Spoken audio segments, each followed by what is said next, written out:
আমরা 9 নম্বর হাদিস শুরু করলাম আজকে। বিসমিল্লাহ, সালাম। এইটা হলো নিফাকের উপর।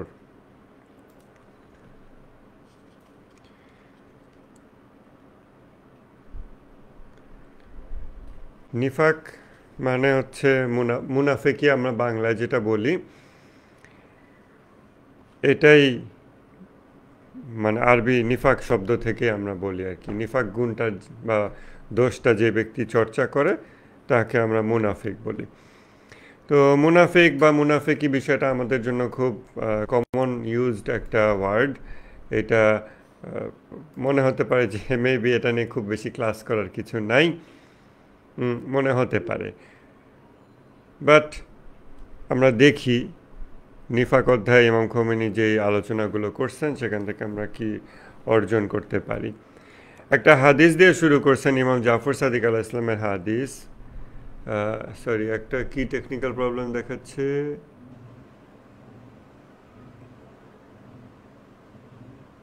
You can try to rejoin. কি যেন কাকে রিমুভ করে দিল। আচ্ছা, আবার একটু রিজয়েন করতে বলেন তো। মেসেঞ্জারে একটু নক দেন। মিটিং থেকে কাউকে সফটওয়্যার বের করে দিয়েছে, আমি জানি না কেন। একটু আবার রিজয়েন করতে বলেন। গ্রুপ চ্যাটে একটু কেউ নক দেন, নক দিয়ে বলেন। আচ্ছা, ঠিক আছে, জয়েন হয়েছে। বিসমিল্লাহ, আমরা নিফাক অধ্যায়টা শুরু করতেছি। ইমাম জাফর সাদিক আল ইসলামের হাদিস, যে কেউ অপর মুসলিমের সাথে দুই রকম চেহারা এবং দুই রকম জবান সহকারে সাক্ষাৎ করে, বিচার দিবসে সে দুটি আগুনের জিহ্বা নিয়ে আসবে। এই কথাগুলো যখন আমরা চেহেল হাদিস ক্লাসে বেশ অনেক দিন ক্লাস করার পর যখন বলি, তখন এটা মোটামুটি গ্রহণযোগ্য হয়। তা না হলে আমরা আসলে মানে বাতেনি জগতের বাস্তবতা বিবর্জিতভাবে আমরা যেহেতু জীবনযাপন করি, যে কারণে এরকম বিষয়গুলো অনেক কাছে হঠাৎ করে বললে আউট অফ দ্য ব্লু তাদের কাছে মনে হবে এগুলো আবার কি আগুনের জিহ্বা। জিহ্বা তো হয় রক্ত মাংসের। এখন মানুষের যে নানান রকম রূপ হতে পারে, এই মানে এই জগতের যেই বস্তু জগতে মানে বস্তুতান্ত্রিক যে নিয়ম, সেটার অধীনে আমাদের বস্তুদেহ একরকম, মৃত্যুর পরে আরেক জগতে বস্তুদেহ ভিন্ন ডাইমেনশন, ভিন্ন ফিজিক্সের রুলস ইত্যাদির অধীনে সেটা ভিন্ন রকম হতে পারে, এবং তখন ভিন্ন কোনো বাহ্যিক রূপ পাওয়া অসম্ভব না। কিন্তু এই বাস্তবতাগুলো আমাদেরকে যদি চারপাশে মানুষ স্মরণ করিয়ে না দেয়, এবং এই বাস্তবতাটা প্রতিদিন স্মরণ হবে এরকম পরিবেশ পরিস্থিতি যদি আমি নিজের জন্য নিশ্চিত না করি, তাহলে যেটা হবে, এই কথাগুলো আমরা শুনলে অনেকে ধর্মীয় বিষয়ে আদবের খাতিরে এগুলো সামনে চুপ থাকে, কিছু বলে না। আর একটু সেকুলার মাইন্ডেড হলে এগুলো কোনো কথা, পুরনো আমলের জিনিসপত্র, আগুনের আবার জিহ্বা হয় কিভাবে। কিন্তু আমরা এটার জন্য যথেষ্ট প্রেক্ষাপট তৈরি করেছি, এই বিষয়গুলো বাস্তবতাগুলো বোঝার জন্য, অনুধাবন করার জন্য। আজকে আমরা 25তম ক্লাস করতেছি। আশা করি এই ক্লাসে আমাদের খুব বিস্তারিত বোঝাতে হবে না যে এখানে মূলত মানুষের বাতেনি রূপ, সেইটার যেই জাহের দেওয়া হবে, অর্থাৎ নাফসের যেই রূপ তৈরি হচ্ছে আমাদের প্রতিদিন, এই রূপটা যখন বস্তু দেহ লাভ করবে, সেই জগতে, যেই জগতে নাফস হলো ডমিন্যান্ট ফোর্স, আর এই জগতে নাফস বা ব্যক্তিসত্তা বা আত্মা যেটাই আমরা বলি, এটা হলো অনুগত, আর বস্তু দেহ হচ্ছে এখানে প্রভাবশালী। অপর জগতে নাফস হচ্ছে প্রভাবশালী এবং বস্তুদেহ তার আনুগত্য করে। অতএব নাফস যেরকম চায় বস্তুদেহ সেই রূপ লাভ করে। আর এইখানে বস্তুদেহের রূপ আমরা ইচ্ছামতো চেঞ্জ করতে পারি না, বরং বস্তুদেহর চাওয়া পাওয়া অনুযায়ী চলতে গিয়ে আমাদের নাফসের রূপ পরিবর্তিত হয়ে যায়। এই হচ্ছে দুই জগতে কোন জগতে কোনটা ডমিন্যান্ট ফোর্স। এবং এই জগতে আমাদের নফসের জিহাদ কিন্তু মূলত নাফসকে ডমিন্যান্ট ফোর্স রাখা, ওই সময় যখন নাফস বিজয়ী অবস্থায় আছে। নফসের জিহাদে পরাজিত অবস্থায় আবার সেটার এখানে বই প্রকাশ, সেটা ভালো না। তবে নফসের জিহাদের বিজয়ী অবস্থায় সে যেন বস্তুদেহের উপর আধিপত্য করে, নিয়ন্ত্রণ প্রতিষ্ঠা করে, এটাই হলো আমাদের নফসের জিহাদ। এই দুনিয়াতে। তো আমরা এখানে বুঝতে পারি যে তার বাতেনি রূপটা কীরকম হতে পারে, যে ব্যক্তি মুনাফিকি করে, দুই রকম চেহারা, দুই রকম জবান, দুই রকম কথা। এখন এই দ্বিমুখিতা বিষয়টাকে আমরা আরেকটু বিস্তারিত দেখব। এটা আমরা সবাই জানি, রিয়া অধ্যায় কম বেশি আলোচনা হয়েছে, অর্থাৎ ভিতরের অবস্থার থেকে ভিন্ন চেহারা, এটাই হলো দ্বিমুখিতা। যেমন বাহ্যিকভাবে বন্ধুত্ব দেখানো, সিম্প্যাথি দেখানো, খুব ভালো কেয়ারিং আচরণ দেখানো, কিন্তু ভিতরে তার অন্য একটা অবস্থা। তাহলে ভিতরের এই অবস্থার থেকে বাহ্যিকভাবে যখন সে ভিন্ন রকম কিছু প্রকাশ করে, তখন এটাকে আমরা নিফাকের বহিঃপ্রকাশ হিসেবে দেখি। বাট এই যে ভিন্ন জিনিসটা যে সে করবে, এই যে তার অন্তরের যে অবস্থা, নিফাক কিন্তু শুরু হয়ে গেছে অন্তরেই, এরপর বহিঃপ্রকাশটা ঘটছে। এইগুলোর সূক্ষ্ম পার্থক্য আছে। আমরা যেমন উজুব আর কিবরের পার্থক্য দেখছিলাম, আমরা এটা প্রথম বছর বা দ্বিতীয় বছর 2 বছর মিলাই সম্ভবত আলোচনা করছি, যে উজুব হলো দেমাগ, আমিত্ববোধ, আর কিবর হলো অহংকার। অহংকার অলওয়েজ বাহ্যিক প্রকাশ ঘটে, প্রকাশ ঘটলে আমরা সেটাকে তখন অহংকার বলি। অর্থাৎ ওই রোগটার প্রকাশ ঘটছে, তখন এটা একটা স্টেজ। ওই যে ক্যান্সারের বিভিন্ন স্টেজ বলে না, এক একটা অবস্থা থাকে। দেখা যায় ক্যান্সার খুব প্রাথমিক স্টেজে, তখন সে সুস্থ স্বাভাবিক বাহ্যিকভাবে থাকে। আবার যখন ধরেন 3rd 4th স্টেজে গেছে, তখন দেখা যায় সে অসুস্থ, তার চুল পড়ে যাচ্ছে বা তার শরীরে কোনো একটা সিমটম বোঝা যাচ্ছে, এরকম স্টেজ আছে। তো ওই যে দেমাগ ভিতরে বা আমিত্ববোধ, এইটা ভিতরের একটা রোগ, এটা হলো প্রথম স্টেজ।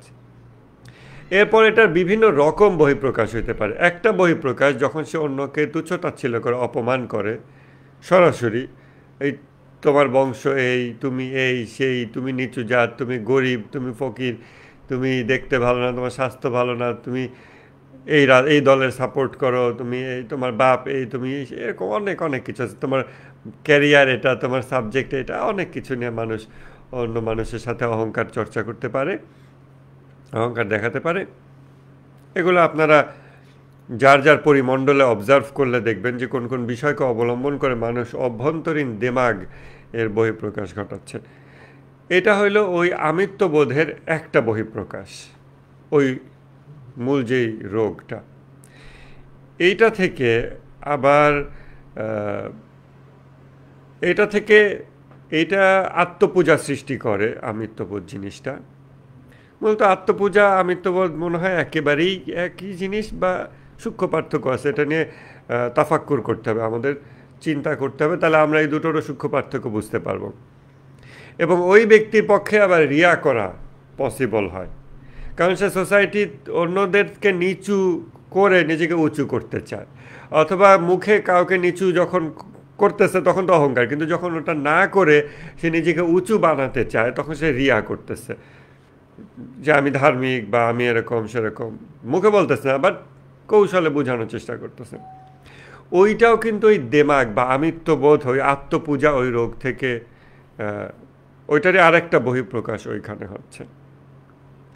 আবার নিফাক যখন সে করতেছে, দ্বিমুখিতা করতেছে, তার অন্তরে একটা অনুভূতি, আসলে সে আপনার উপর রাগ বা ঘৃণা বা বিদ্বেষ প্রচণ্ড রকম, কিন্তু মুখে খুব ফেক স্মাইল।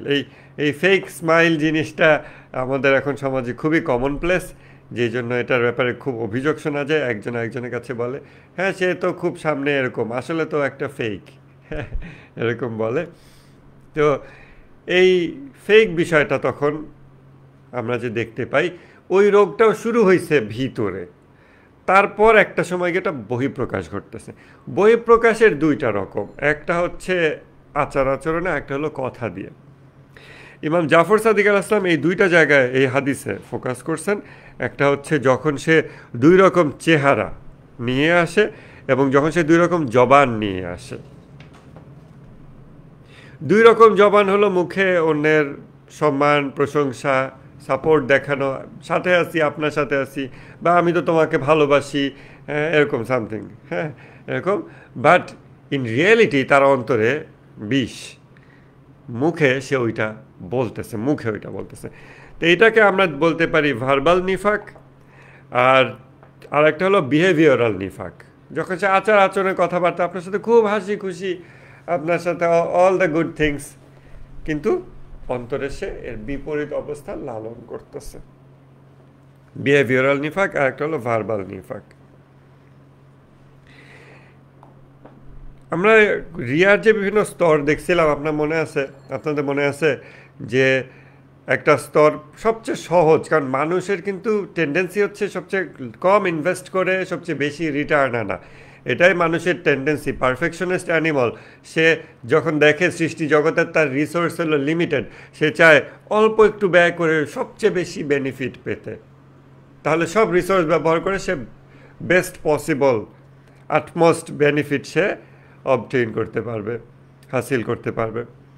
এই টেন্ডেন্সি থেকে কেউ যখন রিয়া করতে যায়, তখন সে রিয়া করতে গিয়ে যদি হজ করা লাগে তো অনেক পয়সাও খরচ, এরকম তার থেকে যদি একটু নিজের আকিদা প্রকাশ করি, আমার আকিদা সঠিক, আর দেখছো আহলে হাদিস ওরা তো ভেজাল আকিদা, বাতিল আকিদা, 2 মিনিট কথা বলতে তো মুখের অল্প একটু এনার্জি, মনে হয় না 1 কাপ ভাত পরিমাণ শক্তি ব্যয় হয়েছে, বলে ফেলছি অলরেডি। আমি নিজেকে উঁচু দেখায় ফেলছি, অন্যদেরকে নিচু দেখায় ফেলছি, আমি একটা যা অর্জন করতে চাচ্ছি সোশ্যাল রেসপেক্ট, ভুল পদ্ধতিতে যদিও, সেটা আমি অর্জন করে ফেলতেছি।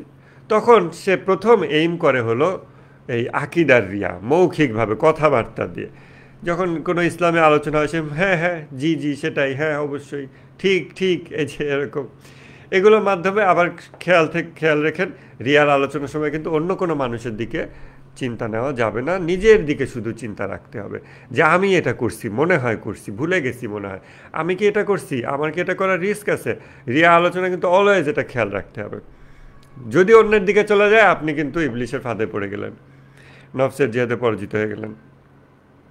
এইভাবে আমরা যখন রিয়া করি, আমরা সবচেয়ে কম খরচ করে সহজে কথা দিয়েই যদি রিয়া করা যায়, 2টা কথা বলে দিলাম, বা আমি একটু দাড়িটা রাখলাম, বা মাথায় একটা টুপি দিলাম, বা হাতে একটা তসবি রাখলাম, একটু আতর ব্যবহার করলাম, একটু পাঞ্জাবি পরলাম, এরকম বিভিন্ন ইসলামে একটা হিজাব পরলাম, হ্যাঁ, যা যা কিছু ইসলামিক বোঝানোর জন্য হতে পারে, এগুলো করে আমি সহজে কম পরিশ্রমে ইসলামিক বুঝাইতে পারলাম। তারপরে যখন এটা দিয়ে সে যত রেসপেক্ট পাওয়া সম্ভব এগুলো পেয়ে ফেলছে, এরপর সে 2য় ধাপে আগায়, 3য় ধাপে আগায়, তখন সে আরও পরিশ্রম করতে থাকে। কারণ মানুষের থেকে রেসপেক্ট পাওয়া, আত্মপূজা, আমাকে লোকে রেসপেক্ট করে, আমি, সে শুধু নিজেকে দেখে, তার চোখে শুধু আমি ছাড়া সে আর কিছু দেখে না। তখন সে আরেকটু পরিশ্রম করে, এইভাবে সে আগাতে থাকে। এটার অসংখ্য স্তর আছে, আমরা যদিও 3 ভাগে ভাগ করছি, রিয়ার 3টা স্তর আমরা দেখছিলাম। নিফাকের ক্ষেত্রেও এরকম, খেয়াল করে দেখেন, বিহেভিয়ারাল নিফাকের চেয়ে ভার্বাল নিফাক সহজ। মনে মনে গালি দেয়, কিন্তু বাইরে হা হা জি ভালো আছেন, হ্যাঁ তোমাকে তো আমি ভালোবাসি, তুমি তো এই সেই, আপনি তো এই সেই। মুখে বলতে তো সবচেয়ে কম খরচ, আর বিহেভিয়ারে একটু খরচ বেশি। একটা মানুষের জন্য আমি এটা গিফট দিছি বার্থডেতে বা কোনো অকেশনে, মনে মনে তো গালি দেই, এই এরকম সেরকম, তাতে একটু খরচ বেশি, একটু পরিশ্রম বেশি, বা অন্য যে কোনো আচরণগত, এরকম। আর কথা খুব সহজে বলে দেওয়া যায়, একটা মেসেজে খুব ভালো ভালো কথা ইজিলি লিখে দেওয়া যায়, যদিও অন্তরে ভিন্ন অবস্থা, বিপরীত অবস্থা, এটা খুব সহজে করা যায়। সো যখন এই রোগটা শুরু হয় আমাদের অন্তরে, এবং যখন আমরা বেখেয়াল থাকি, খেয়াল করে দেখবেন যে এই রোগটা শুরু হয় একেবারেই ভার্বাল নিফাক থেকে। কারোর জন্য আমি কিছু করব, বিহেভিয়ারাল নিফাকে যাব, তার আগে হলো ভার্বাল নিফাক। আগে আমি কোনো মানুষকে মুখে হ্যাঁ আপনার জন্য এই সেই ভালোবাসি, হ্যাঁ শ্রদ্ধা করি, সম্মান করি, এগুলো বলা,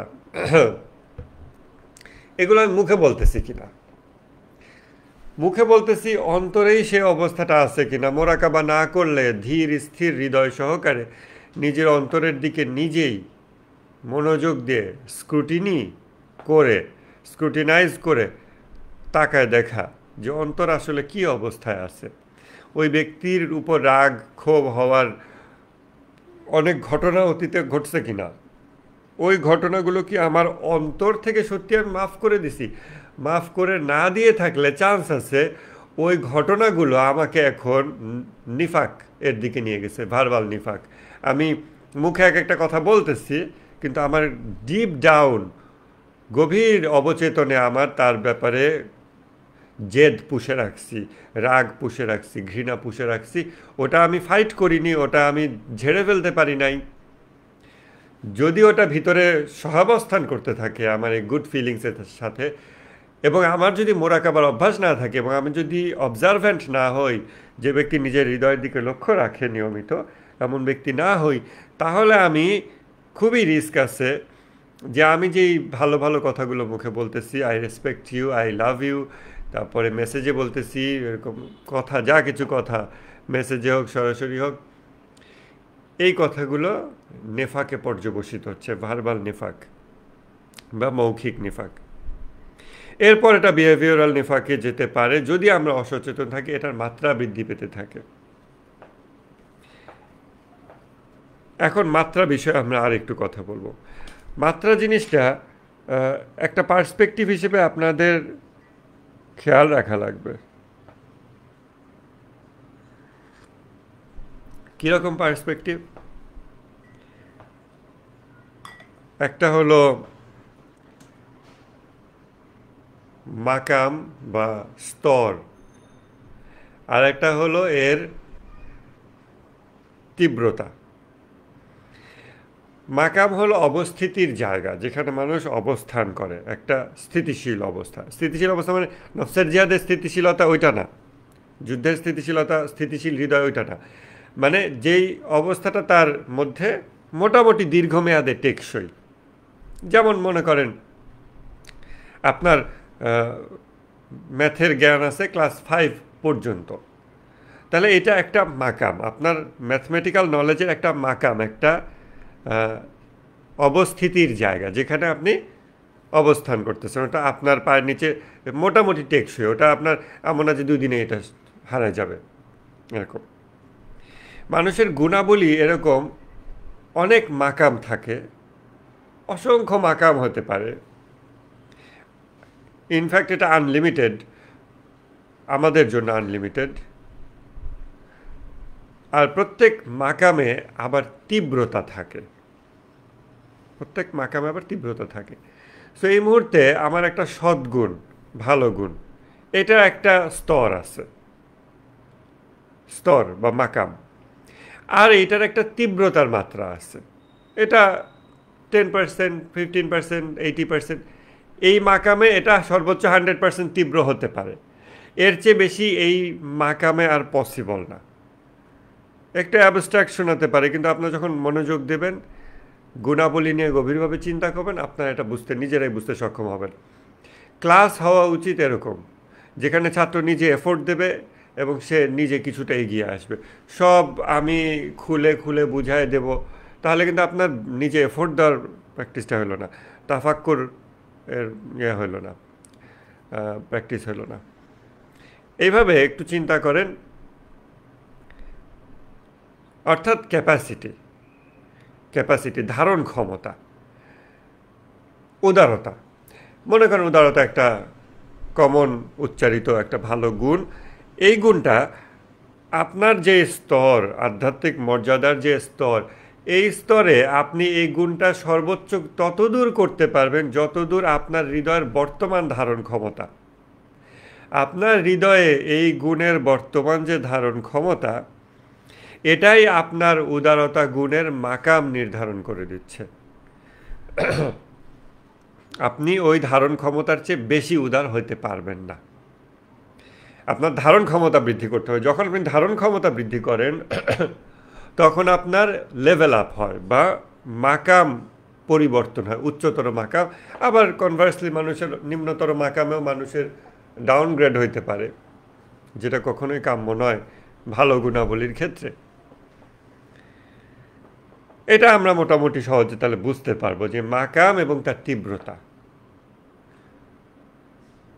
আমার এখন রাগ, এই রাগ বলতে গাদাব আসলে তো নিউট্রাল একটা জিনিস, ভালো কাজে ব্যবহার হয়, খারাপ কাজে ব্যবহার হয়।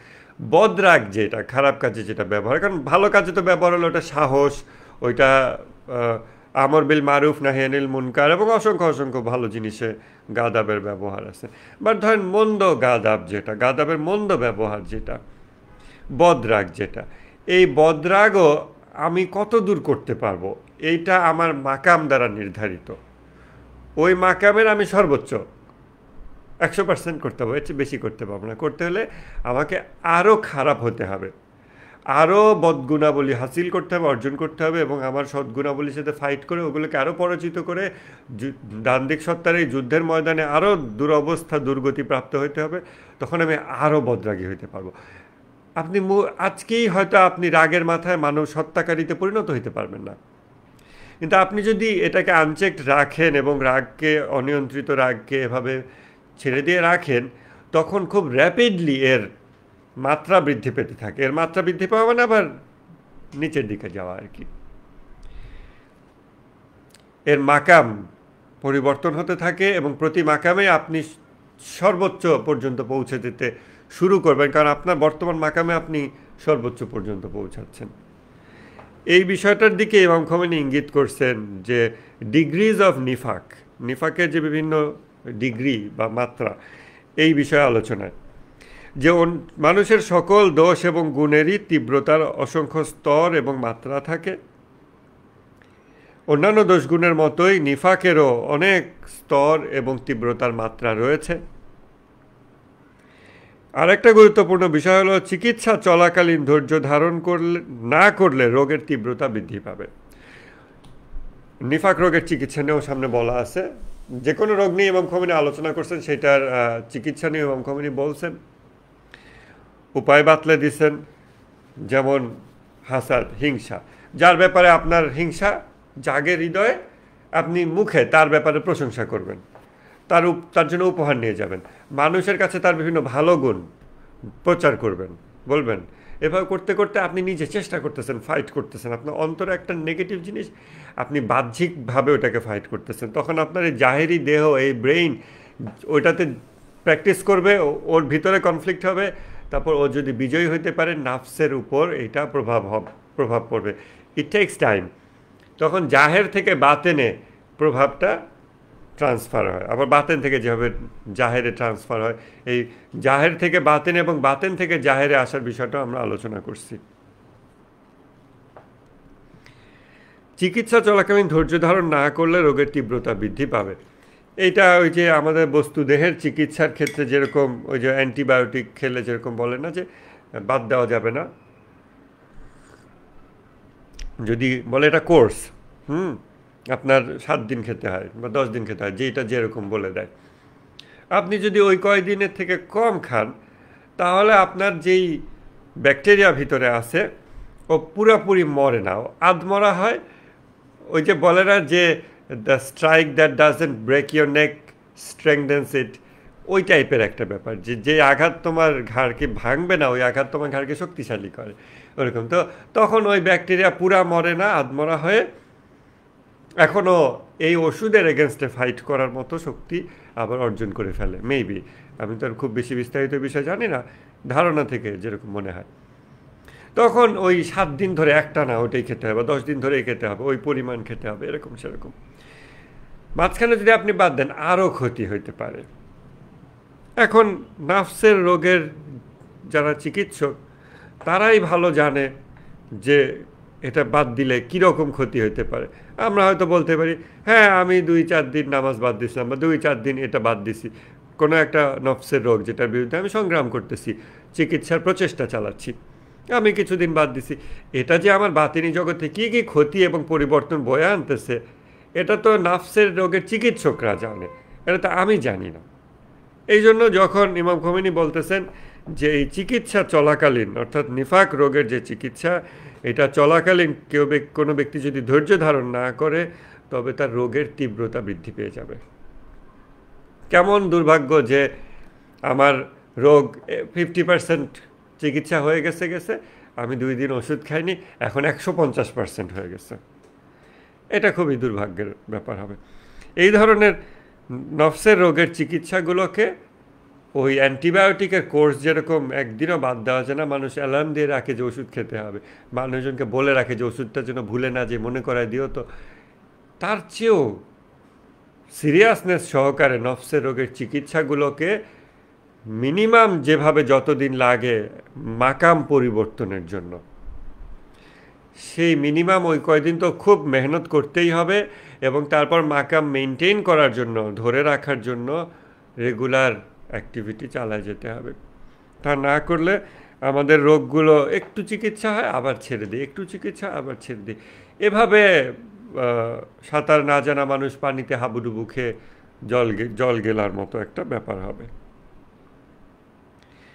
কিভাবে রোগের তীব্রতা বৃদ্ধি পায়, কেন বৃদ্ধি পায় মাঝপথে চিকিৎসা পদ্ধতি থেকে বেরিয়ে আসলে, এটা আমি নিজেও এখনও বিস্তারিত জানি না, কারণ আমি প্রতিদিন যা পড়ি, যা বুঝি তা আপনাদের সামনে দেওয়ার চেষ্টা করি। সামনের দিনগুলোতে হয়তো এই বিষয়ে মঙ্খমিনী আরও বিস্তারিত তুলে ধরবেন।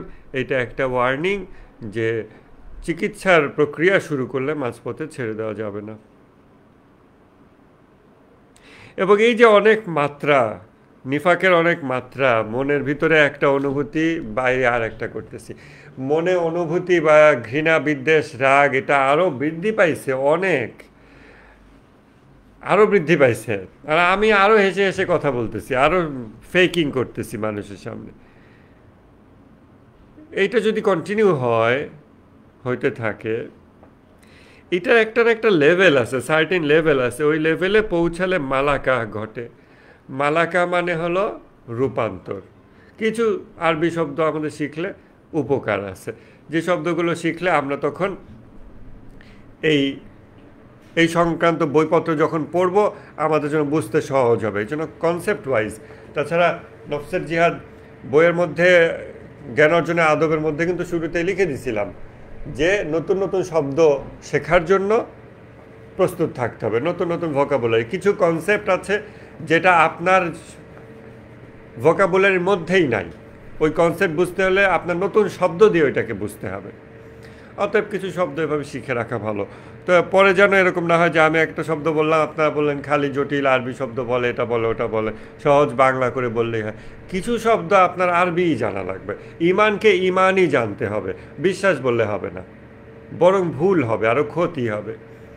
এই জন্য কিছু শব্দের ব্যাপারে আমি কনসাসলি আপনাদেরকে অ্যারাবিক শব্দটা সাথে পরিচিত হতে বলবো, এবং আপনারা ওই শব্দগুলোকে in its truest sense, in its real sense আপনারা ধারণ করার চেষ্টা করবেন।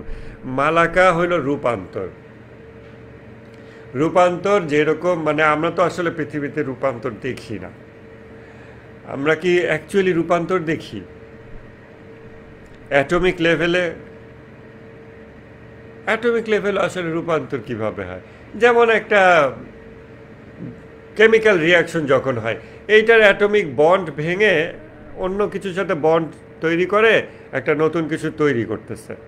বাট এই অ্যাটমের যেই মলিকিউলস আছে, মলিকিউলস ভুলে গেছি, মানে ওই যেই ক্ষুদ্রতম যেটা আছে, বা হাইড্রোজেন বা অক্সিজেন বা তার যে ক্ষুদ্রতম যেই ইউনিটগুলো আছে, ওই ইউনিটগুলো ওটা তো ওটাই আছে। সো ধরেন এখান থেকে হাইড্রোজেন, অক্সিজেন, তারপরে নাইট্রোজেন, তিনটা জিনিস মিলে একটা কিছু ছিল, ওরা ভেঙে গেল, ওদের বন্ডগুলো ভেঙে গেল, ওরা গিয়ে অন্য কিছু তৈরি করলো, ওই পাশে আরেকটা কিছুর সাথে মিলে আরেকটা কিছু তৈরি করলো। বাট নাইট্রোজেন তো নাইট্রোজেনই আছে, নাইট্রোজেনের যেই পরমাণু, সে তো নাইট্রোজেন পরমাণুই আছে, নাইট্রোজেন অণুই আছে।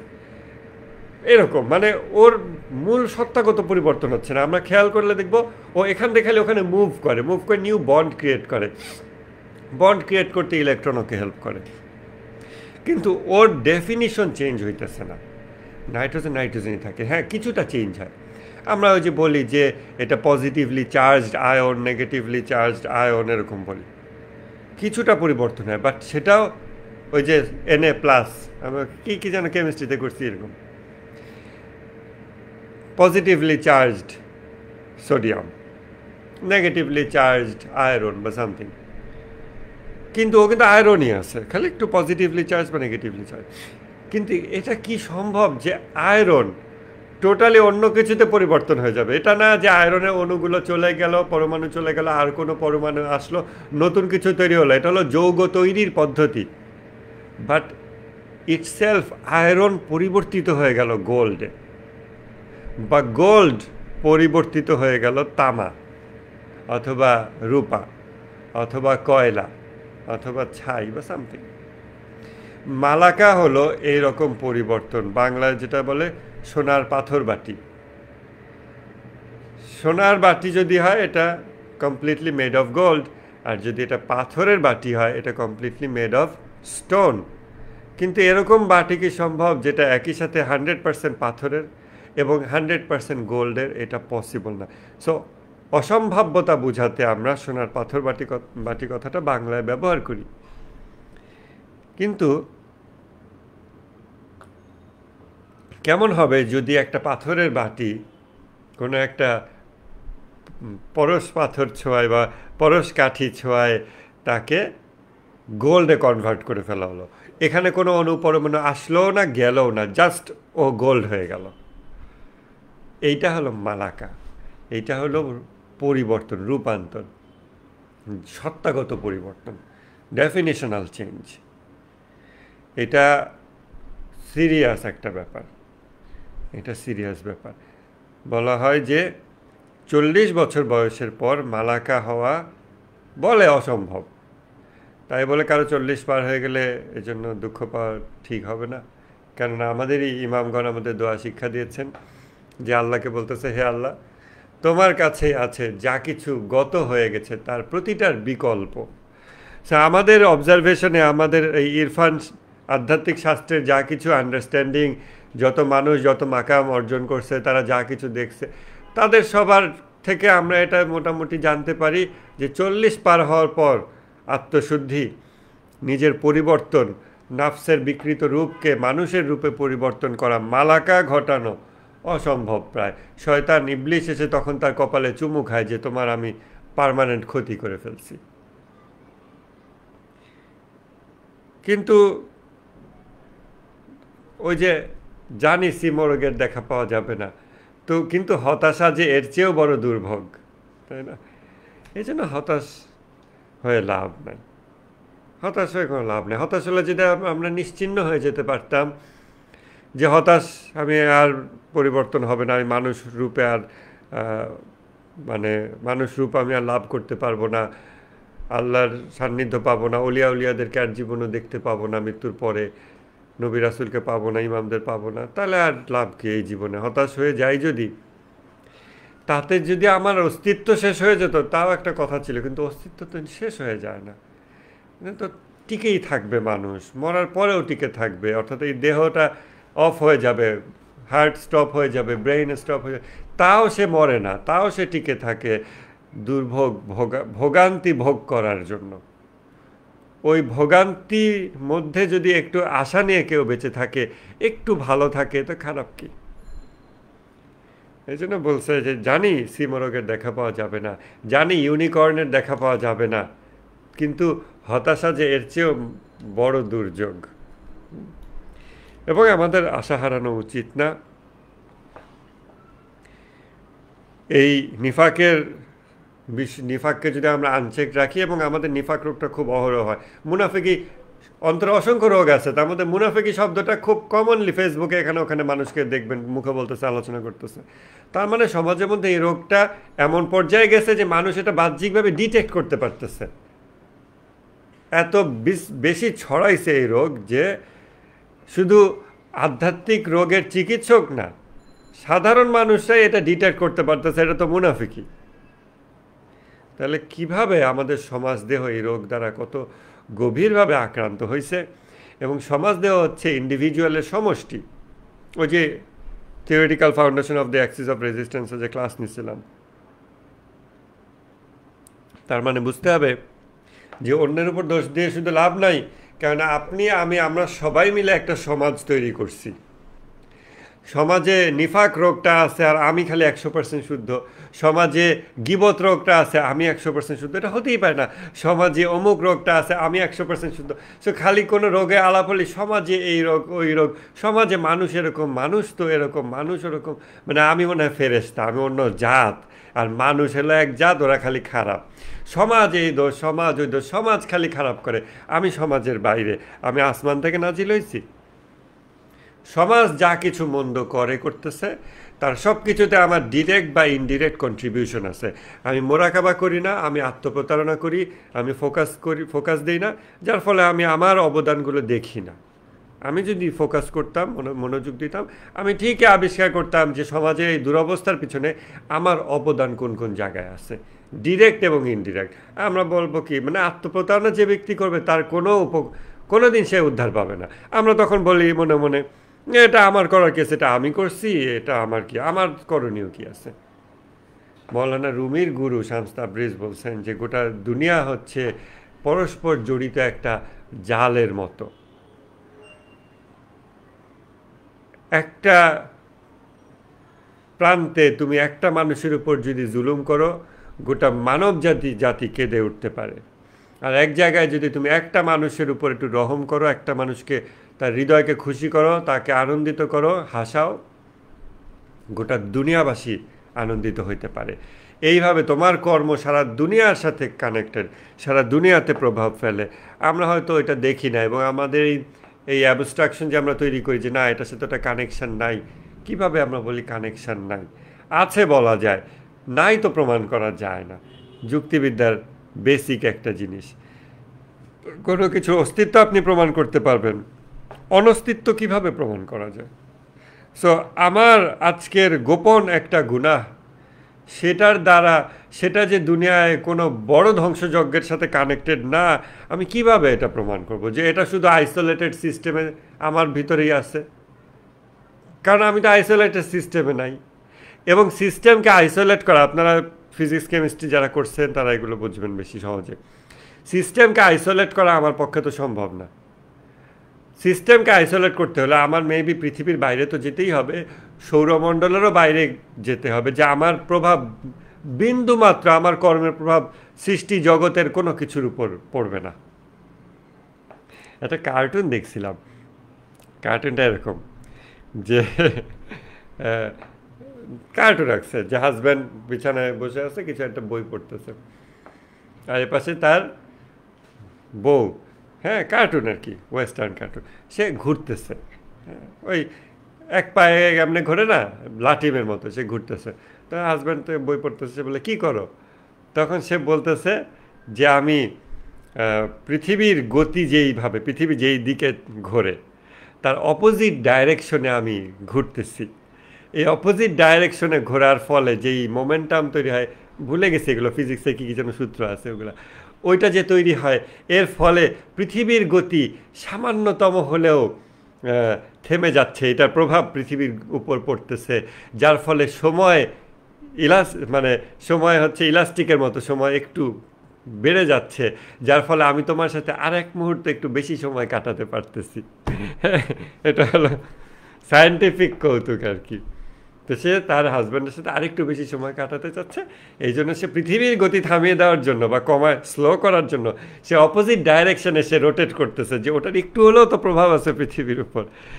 তবে আপনারা দেখবেন যে চায়না যে 3 গর্জেস ড্যাম যেটা করতেছে, পৃথিবীর সবচেয়ে বড় জলবিদ্যুৎ প্রকল্প, এটার ফলে নাকি পৃথিবীর গতি পরিমাপযোগ্য পরিমাণে কমে যাচ্ছে, অথবা পৃথিবী কক্ষচ্যুত হচ্ছে অল্প একটু জায়গা। এটা নিয়ে নিউজ হচ্ছে, মানে পৃথিবীর ইতিহাসে প্রথম মানুষের কর্ম পৃথিবীকে তার কক্ষপথ থেকে একটু বিচ্যুত করে দিচ্ছে এরকম। কারণ ওটা এত হিউজ অ্যামাউন্টের পানি জমা করে রাখবে, ওইটার যে চাপ, ওইটা যখন ছেড়ে দেবে, ওইটার যে ধাক্কা, এইগুলোর ফলে ফিজিক্সের হিসাব নিকাশ দিয়ে মেপে দেখছে যে এটার ফলে পৃথিবী তার জায়গা থেকে একটুখানি বিচ্যুত হয়ে যাচ্ছে। তা আমরা তো আসলে আইসোলেটেড সিস্টেমে নাই। আমার একটা খারাপ চিন্তা আপনাদের সকলের উপর জুলুম বয়ে আনতে পারে। আপনি ডিটেক্ট করতে পারেন কি না পারেন, আমি ডিটেক্ট করতে পারি কি না পারি, আল্লাহর চোখ থেকে তো আমরা মুক্ত হচ্ছি না। এবং একইভাবে আমার একটা সদিচ্ছা, একটা ভালো চিন্তা, একটা দোয়া, অন্তরের একটা স্থিতিশীল অবস্থা, কিছুটা নরম অনুভূতি গোটা দুনিয়াবাসীর জন্য ভালো কিছুতে ট্রান্সলেটেড হইতে পারে। আমি জানি না তো কোন সূত্র দিয়ে কোনটা কিভাবে কিসের উপর প্রভাব ফেলে, তাই না? একটা মানুষ ধরেন সে গাড়ি চালাতে জানে না, তাই গাড়িতে বসে দিচ্ছেন, সে উল্টাপাল্টা চাপ দেয়, আর একটাতে চাপ দিছে, এটা হলো অ্যাক্সিলারেটর, হাই স্পিডে গাড়ি দৌড় দিছে, সে তো জানেই না যে এটা দিলে এত দ্রুত কিছু হয়। অন্য অনেক কিছু সে টানাটানি করছে, গাড়ি নড়েও না, কিন্তু একটাতে চাপ দিছে, অল্পই চাপ দিছে, কত দূর চলে গেছে। কারণ সে তো মেকানিজম জানে না, যে আন্ডারলাইং মেকানিজম কোনটার প্রভাবে যে কি হয়, এটা তো আমরা কেউই জানি না, কিছুই জানি না। গুনাহ করা এক জিনিস, আর গুনাহের প্রভাব থেকে উদ্ধার পাওয়া আর এক জিনিস। গুনাহ মাফ পাওয়া এক জিনিস, প্রভাব থেকে মুক্ত হওয়া কমপ্লিটলি ডিফারেন্ট জিনিস। গুনাহ মাফ আপনি চাইলেই সাথে সাথে পেয়ে যাবেন, মাফ চাইলেই পেয়ে যাবেন, গ্যারান্টিড থাকেন। আপনি যদি সত্যি অন্তর থেকে চান আল্লাহর কাছে যে আল্লাহ আমার গুনাহ মাফ করে দেবে, আল্লাহ সাথে সাথে মাফ করে দেবে। কিন্তু গুনাহের প্রভাব, এটা থেকে তো আপনি সাথে সাথে উদ্ধার পাবেন না। আপনি যদি দোয়া করেন যে আল্লাহ আমার এই, যেমন আমি চিকন একটা মানুষ, দুর্বল স্বাস্থ্যের মানুষ, দোয়া করলাম 1 সেকেন্ডে আমার শরীর মোটা হয়ে গেল, আল্লাহর নিয়ম এটা না, এটা সম্ভব না। এইটার প্রভাব আস্তে আস্তে পরিবর্তন করতে হয়। গুনাহ মাফ পাওয়া যত সহজ, এর প্রভাব থেকে উঠে আসা এত সহজ না। প্রভাব থেকে উঠে আসার অনেকগুলো সিঁড়ি আছে, অনেকগুলো ধাপ আছে। ওই ধাপগুলো দেখতে হবে এবং প্রতি ধাপের জন্য আল্লাহর কাছে চাইতে হবে সাহায্য। আল্লাহর সাহায্য নিয়ে নিয়ে ধাপগুলো পার হতে হবে, ধৈর্য ধারণ করতে হবে, এটাই আমার চিকিৎসা। এর মধ্যে আবার পা হড়কে পড়ে যাওয়া যাবে না। তারপর এই প্রভাব থেকে হয়তো একটা পর্যায়ে আমরা মুক্তি পেতে পারি।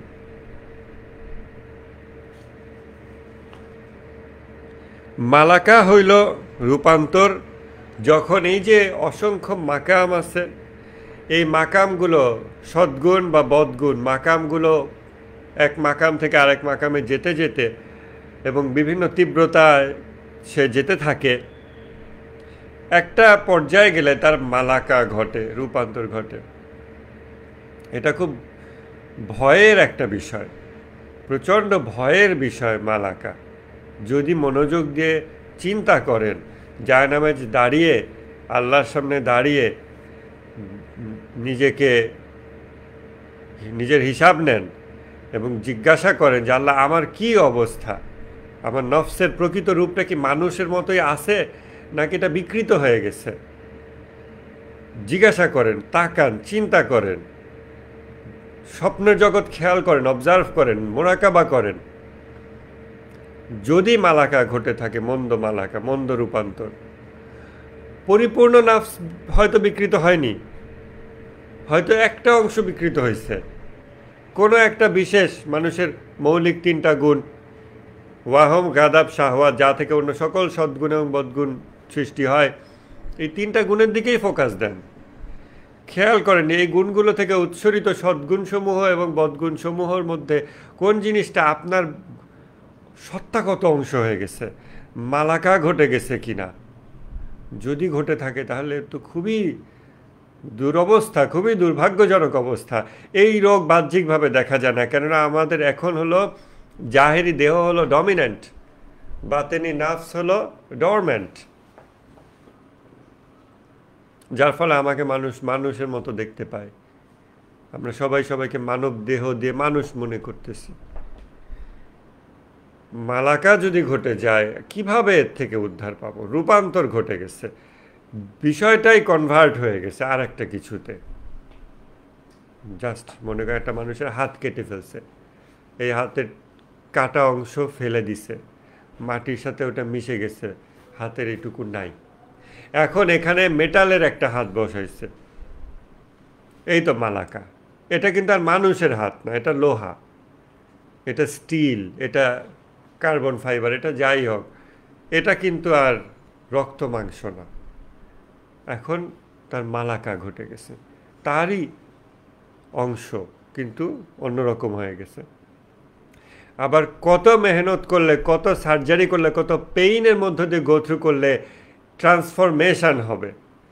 একটা মানুষ সে যদি চিন্তা করে যে আমার শরীরের কঙ্কালকে আমি ভেঙে চুরে অন্য একটা আকৃতি দেব, অথবা দেখলাম আমার হাত, আমার পা, আমার কঙ্কালটা অন্যরকম, আমার কঙ্কাল হয়ে গেছে, আমার পা হয়ে গেছে কুকুরের পায়ের মতো, যেরকম ভাঁজ কুকুরের পা, দুই পা যেরকম যেরকম জায়গায় ভাঁজ ওরকম।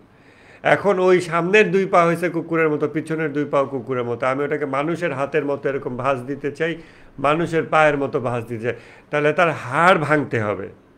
তার হাড় ভেঙে ওটাকে গুঁড়া করে ওখানে নতুন কিছু তৈরি করে অনেক দিন জাস্ট ফিজিক্যাল লেয়ারে চিন্তা করেন কীরকম অবস্থা হবে, কি পরিমাণ পেইনফুল সেইটা হবে। আমাদের ফিলিস্তিনে ভাই বোনদেরকে অ্যানেস্থেশিয়া ছাড়া সার্জারি করা হচ্ছে, হাত পা শরীর সার্জারি করা হচ্ছে, কীরকম পেইনফুল সেটা হইতে পারে। ওই পেইনই আমরা সহ্য করতে পারি না, চিন্তা করতে পারি না কীরকম পেইনফুল সেটা বিষয় হবে। নাফসের মালাকা আরও পেইনফুল, আরও কষ্টকর, আরও কঠিন। এবং এই শরীরের যেই রূপান্তর হয় সার্জারি এগুলোর মাধ্যমে, এটা কয়েক সপ্তাহ বিশ্রামে ঠিক হয়, কয়েক মাসে ঠিক হয়ে যায়, কিছু ওষুধ খেলে ঠিক হয়ে যায়, পেইন কিলার দেওয়া যায় সব। নফসের মালাকার পেইন কিলার কোথায়? এটার কি আদৌ কোনো পেইন কিলার আছে? এই মালাকা যখন ঘটবে, রূপান্তর ঘটবে, মন্দ থেকে ভালো রূপান্তরের জন্য যখন আমি নিজেকে একদম ভেঙে চুরে অন্য মানুষে পরিণত করার চেষ্টা করতেছি, যেই পেইন সেটা আমাকে দেবে, এই পেইন থেকে তো আমার মুক্তির কোনো সুযোগ নেই, এবং এই পেইন থেকে পালানোর কোনো সুযোগ নেই। পালাইলে আপনার মালাকা হবে না, ইউ মাস্ট এন্ডিওর, সহ্য করতেই হবে। এই জন্য আধ্যাত্মিক ব্যক্তিরা যখন যন্ত্রণা দুঃখ কষ্টের মুখোমুখি হয়, তারা আনন্দিত হয় যে আমার মালাকা ঘটবে, এখন আমার রূপান্তর ঘটবে, আমি যে যা ছিলাম আমার নফস আরও হাই কোয়ালিটি নফসে পরিবর্তিত হয়ে যাবে, রূপান্তর হয়ে যাবে। এমন না যে আমার নফস শুধু এক 5 তলা থেকে উপরে 6 তলা 10 তলায় উঠলাম, আমি একই আমিই আছি, তা না, আমিই বদলে গেছি। আমি 10 তলা 11 তলা যাত্রা করি, কামালতের অসংখ্য স্তর আমি যাত্রা করতেছি, প্রতি স্তর যাত্রার সাথে সাথে আমার শরীরটাই বদলে যাচ্ছে, আরও হাই কোয়ালিটি হয়ে যাচ্ছে, সামথিং এলস হয়ে যাচ্ছে, মালাকা ঘটতেছে, রূপান্তর ঘটতেছে। এটা হলো মালাকা। এটা যেমন আশাব্যঞ্জক পজিটিভ মালাকা, যেটার জন্য আমাদের শরীয়তের মোরাকাবা একেবারেই প্রাথমিক ধাপ, এটা আমাদের করতেই হবে। তেমনি বিপরীত ক্রমে মন্দ মালাকা মানুষের হতে পারে, খারাপ, খারাপ থেকে খারাপের দিকে যাচ্ছে, খারাপের থেকে অসংখ্য স্তর আছে, বিকৃতির রূপের শেষ নাই। আপনারা দেখবেন জাহেরিভাবেও মানুষের বিকৃতি এখনকার দিনে দেখেন না। আগে আমরা ছোটোবেলায় দেখতাম যে মানে মেয়েদের যেই সাজ এর যেই বিষয়বস্তু, তার মধ্যে আমরা জানতাম যে হাতে চুড়ি পরে, কানে ছিদ্র করে, কানে দুল পরে। এটা আমাদের সমাজে গৃহীত অ্যাকসেপ্টেড একটা জিনিস ছিল। এটা কিন্তু শরীরের এক প্রকার বিকৃতি, কানে ছিদ্র, নাকে ছিদ্র, তাও মেয়েরা ওটা করে, ওটা সোশ্যালি অ্যাকসেপ্টেড ছিল, সো ওটা আমাদের কাছে খারাপ লাগতো না। তারপরে আমরা দেখলাম কিছু ছেলে এবং কিছু মেয়ে, সেই ধরেন 97-98 সাল, 2000 সাল, ওই সময়ের দিক থেকে জেমস প্রথম মনে হয় এটা খুব কমন প্লেস করলো, গায়ক জেমস। সে এই জায়গাতে একটা ছিদ্র করে এখানে একটা রিং পড়লো ভুরুতে। কী ব্যাপার, এইরকম কেন, কি বিকৃত, খুব বিশ্রী লাগতো আমাদের কাছে ওটা দেখতে। এবং বেশিরভাগ মানুষের কাছে, কিছু মানুষের কাছে বিশ্রী লাগতো না, যাদের আগেই অন্তর অবস্থা অনেক খারাপ হয়ে গেছে, হয়তো মন্দভাবে মালাকা ঘটে গেছে, মানব রূপটাই হয়তো অনেকভাবে বিকৃত হয়ে গেছে, তাদের কাছে এটা আবার খুব অ্যাকসেপ্টেবল লাগলো। সেইটুকুই আমরা মনে করতাম কি এটাই মনে হয় বিকৃতি, আর মনে হয় এর থেকে বিকৃতি আমরা ইমাজিনও করতে পারতাম না। এই বিকৃতির শেষ নাই, ধাপে ধাপে হতে হতে সব ধাপে ধাপে হয়েছে। আজকে আমরা কি দেখতে পাচ্ছি, আয়রন ম্যান নামে একটা লোক বেরোয়েছে না, এরকম আরও অনেক লোক বেরোয়েছে। সে লোহা ঢুকাইছে এই জায়গায়, এখানে এরকম মানে মুক্তা দানার মতো উঁচু উঁচু, এখানে এখানে সে তার জিহ্বা কেটে সাপের মতো বানাইছে, সে তার ঠোঁট কেটে ফেলছে সার্জারি করে, সে ও কান কেটে ফেলেই দিছে। তারপরে মাথার এই জায়গায় চুল নাই, এখানে লোহা স্কিনের নিচে দিছে উঁচু উঁচু এরকম। তার আঙ্গুল 3টা, বাকি আঙ্গুলগুলো সে কেটে ওগুলোকে লিকুইডের মধ্যে প্রিজার্ভ করে ঘরের মধ্যে রেখে দিছে, নিজের আঙ্গুল কেটে। তার পায়ের আঙ্গুল কতগুলো কেটে এভাবে সে প্রিজার্ভ করে রাখছে। তার সারা শরীরে ট্যাটু, তার নাভিতে সে আংটি পরছে, আরও অনেক রকম বিকৃতি আনছে। এগুলো শুনলেও আপনাদের খারাপ লাগবে, আপনারা যদি ওই ছবি দেখেন দুঃস্বপ্ন দেখবেন হয়তো আপনারা ওরকম ছবি দেখলে। কি পরিমাণ বিকৃতি, আনইমাজিনেবল। আমাদের মনে হতে পারে কি এর চেয়ে মনে হয় আর বিকৃতি সম্ভব না। এর চেয়েও বেশি বিকৃতি যে কতটা সম্ভব এটা ওর ব্রেন ইমাজিন করতে পারবে, আমরা হয়তো ইমাজিন করতে পারতেছি না। করতে গেলে আমাদের হয়তো ঘৃণা খারাপ অনুভূতিতে আমরা সরে আসতেছি। কিন্তু ওই মানুষটার দেখেন কি দুরবস্থা করছে সে নিজের। সে এখন যদি তার অন্তর জেগে ওঠে, আল্লাহ যদি তার অন্তর জেগে ওঠে, কিভাবে সে এই দেহের মধ্যে থাকবে? সে নিজের হাতের দিকে তাকায়, আয়নায় নিজের চেহারা, কিভাবে সে এই দেহের মধ্যে বসবাস করবে? যদি তার অন্তর জেগে ওঠে, তার অন্তর তো মরে গেছে, কিন্তু জেগে যে কখন উঠবে না এর তো ভাই গ্যারান্টি নেই। যদি অন্তর জেগে ওঠে, ও তো চিৎকার করে পাগল হয়ে যাবে, ও তো বেঁচে থাকতে পারবে না, ও তো দেওয়ালে মাথা ঠুকবে, ও কী অবস্থা হবে আপনি চিন্তা করছেন? মানে ও যে মুসলমান হবে, ও যে ইমান আনবে, এটা তার আল্লাহ বলেনি যে ওর জন্য এটা বাতিল, ও আবু লাহাব হয়ে গেছে, তা তো না। যদি মনে করেন ও মানুষ হয়, যদি ওর মানবাত্মা জেগে ওঠে, যদিও মুসলমান হইতে পারে, ওর আফসোস, ওর চোখের পানি, ও চোখের পাতাও মনে হয় কেটে ফেলছে বা সামথিং, কী যে করছে, সে কান্না করবে কিভাবে? সে ও কী অবস্থায় নিজেকে নিয়ে গেছে চিন্তা করেন। বিকৃতির কত নিচু স্তর, আমরা শুধু জাহেরি বিকৃতি দেখতেছি। বাতেনি বিকৃতি, নাফসের বিকৃতি এর থেকেও ভয়ানক। এবং এইগুলোর পরিশুদ্ধি বিবর্তন করে মালাকার মাধ্যমে এটাকে সঠিক জায়গায় নিয়ে আসা, এটা অনেক মেহনতের বিষয়। আমাদের অবশ্যই নিজের বিরুদ্ধে সত্য সাক্ষ্য দেওয়া থেকে শুরু করতে হবে, অন্য মানুষের কাছে না, কোনো পীর মুর্শিদের কাছে না। পীর মুর্শিদের কাছে গিয়ে আমি এই গুনাহ করছি, ওই গুনাহ করছি বলেও কোনো লাভ নেই, যদি না তুমি নিজে প্রচেষ্টা করো আত্মশুদ্ধির।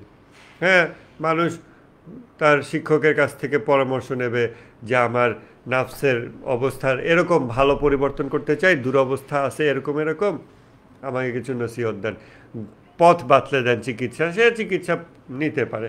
আমরা যেমন চেহেল হাদিস থেকে অনেক চিকিৎসা পদ্ধতি নিচ্ছি, বা আমরা সরাসরি কোনো ওস্তাদের কাছ থেকেও চিকিৎসা নিতে পারি, সেটা আছে। কিন্তু তার নিজেকে তো প্রচেষ্টা করতে হবে, নিজের দুরবস্থা তো নিজের বুঝতে হবে। আত্মপ্রতারণা করে কোনোই তো লাভ হবে না। আপনার যে কোনো মানুষ যা কিছু আজকে আপনাকে ভুলিয়ে রাখছে এই বাস্তবতা থেকে, আপনি দয়া করে নিজেকে মৃত্যুর অবস্থায় নিয়ে যান, মৃত্যুকে ইমাজিন করেন, পরিবার পরিজনকে মনে মনে বিদায় জানায় দেন, হৃদয়ের সকল ভালোবাসা বের করে দেন, অশ্রু সজল বিদায় দিয়ে দেন, জায়নামাজে দাঁড়ায় মনে মনে পরিবার পরিজন সকল প্রিয়জনকে বিদায় দিয়ে দেন, আল্লাহর হাওলায় দিয়ে দেন যে আল্লাহ ওদেরকে আমি আজকে বিদায় দিচ্ছি, আর দেখা হবে না। ঘুমের পর এই যে তাহাজ্জুদ শেষে এখন আমি একটু ঘুম দেব, আমি যদি আর না দেখি, বা এই এশার নামাজ পড়তেছি এরপর যে ঘুমাবো আর যদি না দেখি, এই ঘুমের পর যদি আর না দেখি, আমি সবাইকে বিদায় জানালাম। সবাইকে বিদায় জানান, আপনার যত সার্টিফিকেটস, যত অ্যাচিভমেন্ট, সব কিছুকে বিদায় জানান যে আমি এগুলো সব রেখে যাচ্ছি। নিজের দেহকে বিদায় জানান যে আমি আর এখানে আসবো না। এইভাবে বিদায় জানান, তখন আপনি বুঝতে পারবেন যে নাফসের কী অবস্থা। তখন আপনার আর কী আছে? এগুলো তো সব বিদায় দিছেন, ওরা তো সব চলে গেছে। আপনার আছে শুধু আপনার নিজের অস্তিত্ব, নিজ সত্তা, নিজের নাফস, নিজের ব্যক্তি সত্তা। তার দিকে তাকান এবং তাকে তিরস্কার করেন, এবং তার দিকে তাকায় অশ্রুপাত করেন যে তোমার একই দুরবস্থা, এই কি অবস্থা তোমার, এতগুলো বছরে তুমি নিজের একটুও যত্ন নাও নাই, নিজের এই রকম দুরবস্থা, এই বিকৃত রূপ, তোমার অন্তরের চাওয়া পাওয়া আল্লাহ না, তোমার অন্তরের চাওয়া পাওয়া অন্য কিছু, তুমি কি অবস্থায় নিজেকে নিয়ে গেছো? যখন এই দেহকে কবরে রাখা হবে, সম্পদ এবং সার্টিফিকেটস এবং কোনো কিছুই আসবে না, বন্ধুবান্ধব প্রিয়জন বছরে একবারও কবর জিয়ারত করতে আসবে না, তখন তুমি নিজের নাফস ছাড়া আর কিসের সাথে থাকবে? তোমার প্রতিবেশী তুমি ছাড়া আর কে থাকবে? সেই প্রতিবেশীর দিকে তাকান, সেই নিজের দিকে তাকান যে কি অবস্থায় আমি তাকে রাখছি। তখন এই নিজের জন্য, নিজের এই অস্তিত্বের জন্য অশ্রুপাত করেন, তার দুরবস্থার জন্য, দুর্ভাগ্যের জন্য কান্না করেন যে একই দুরবস্থা, এত বছর জীবনে পার হয়ে গেল, এখনও এই দুরবস্থা। বাহ্যিকভাবে না হয় একটা সুন্দর দেহ ছিল, বাট ওকে তো বিদায় দিয়ে দিচ্ছি। মোরাকাবার সময় কিন্তু আমরা দেহ থেকে ডিসকানেক্টেড করি নিজেকে, আনুষ্ঠানিক মোরাকাবার সময়। তখনও আপনি এটা খেয়াল করতে পারবেন নফসের অবস্থাটা কি দুরবস্থা। একটা পর্যায়ে গিয়ে হয়তো নফসকে ভিজুয়ালাইজ করতে পারবেন, তার আকৃতি দেখতে পাবেন, কীরকম দুরবস্থা। প্রাথমিক পর্যায়ে তো আকৃতি দেখা সম্ভব হয় না, শুধু চিন্তার দিকে আমরা মনোযোগ দেই, চিন্তা নিয়েই ব্যস্ত থাকি। একটা পর্যায়ে গিয়ে যখন, এবং সেটা অনেক বছর মোরাকাবা করার পর, যখন নিজের রূপটা নিজেই দেখতে পাবেন, তখন দেখবেন যে কি অবস্থা, কি বিকৃত অবস্থা, কি দুর্ভাগ্যজনক অবস্থা। তখন তার যত্ন নেন, তার মেহনতের পথ পদ্ধতি শুরু করেন, প্রক্রিয়া শুরু করেন, ছেড়ে দেবেন না। 1 দিন 2 দিন, এই রমজান মাস থেকে শুরু করেন। আর কতদিন হায়াতকে পাবে কোনো গ্যারান্টি নেই। কত ইয়াং ছেলে পেলে মারা যায়, কত মাঝ বয়সী মানুষ মারা যায়, বৃদ্ধ মানুষরা মরে যাচ্ছে। আমরা মনে করি ওইটা ন্যাচারাল। মৃত্যু ন্যাচারাল আর ন্যাচারাল দিয়ে কী আসে যায়? যার নাফস যে অবস্থায় সে রাখছে, ওই অবস্থা নিয়েই তো তাকে যাত্রা করতে হবে। তা 20 বছরের যুবক, সে যখন মারা যায়, তার নাফস তখন যে অবস্থায় থাকে ওটাই তার অর্জন। 70-80 বছর বয়সের কেউ যখন মারা যায়, তার নাফস তখন যে অবস্থায় থাকে ওটাই তার অর্জন। কিন্তু এই 20 বছরের যুবকও যদি গাফিলতিতে জীবনযাপন করে, এবং এই জীবনযাপন করতে করতে আরও অনেকে এভাবে 20 বছর, 30-40 করে 70 বছর বয়সে উপনীত হয়, তখনও সে নাফসের বাস্তবতার ব্যাপারে বেখবর, সে খেয়াল করে নিজের দিকে তাকায় না, তাহলে তো সেই একই দুরবস্থায় আছে। তার 20 বছর বয়সে মৃত্যুতেই বাকি, আর 70-এর মৃত্যুতেই বাকি। দুটাই তো ওয়েস্ট অফ লাইফ, দুটাই তো দুর্ভাগ্য। এই জীবনের কোনো মানেই হয় না। দুনিয়াতে আসছিল এবং একটা ভালো একটা কিছু তাকে দেওয়া হয়েছিল, পরিষ্কার একটা নাফস তাকে দেওয়া হয়েছিল, এটাকে সে নষ্ট করে রেখে মরল। সে 20 বছর বয়সেই মরুক, 70-এই মরুক, নাফসটাকে সে নষ্ট করে, ধ্বংস করে, বিকৃত করে, পশুর রূপ দিয়ে তারপর সে মরল। তাতে 20-এ মরলেই কি আর 70-এ মরলেই কি, পার্থক্য কি আসে যায়? 70 বছর ধরে তুমি ধ্বংস করছো নাফসকে, আর একজন 20 বছর ধরে নাফসকে ধ্বংস করছে। মানুষ অকাল মৃত্যু বলে, কোনটা অকাল মৃত্যু আর কোনটা সঠিক কালে মৃত্যু? নাফসের সঠিক পরিবর্তন ছাড়া, সঠিক মালাকা ছাড়া মৃত্যু, ওটাই হলো অকাল মৃত্যু। আগেই শেষ, আর সুযোগ পেল না, ওইটা হইল অকাল মৃত্যু। নিফাক হলো শয়তানের বৈশিষ্ট্য। শয়তান আদম হাওয়াকে বলছিল যে আমি তোমাদের সিনসিয়ার অ্যাডভাইজার, আমি তোমাদের অ্যাডভাইস করতেছি, আমি তোমাদের ভালো চাই, তোমরা কি চিরস্থায়ী জীবন চাও, আমি তোমাদের ভালো চাই। অথচ সে আদমের জন্মের সময় থেকে সে আদমের শত্রু, আদমের সৃষ্টির সময় থেকে সে আদমের শত্রু, হাওয়ার সৃষ্টির সময় থেকে সে হাওয়ার শত্রু। কিন্তু সে এসে ভালো মানুষের মতো একটা রূপ নিয়ে, ভালো সেজে, আমি তো তোমাদের ভালো চাই, এটা সে বলতেছে, অথচ অন্তরে তার ভিন্ন অবস্থা।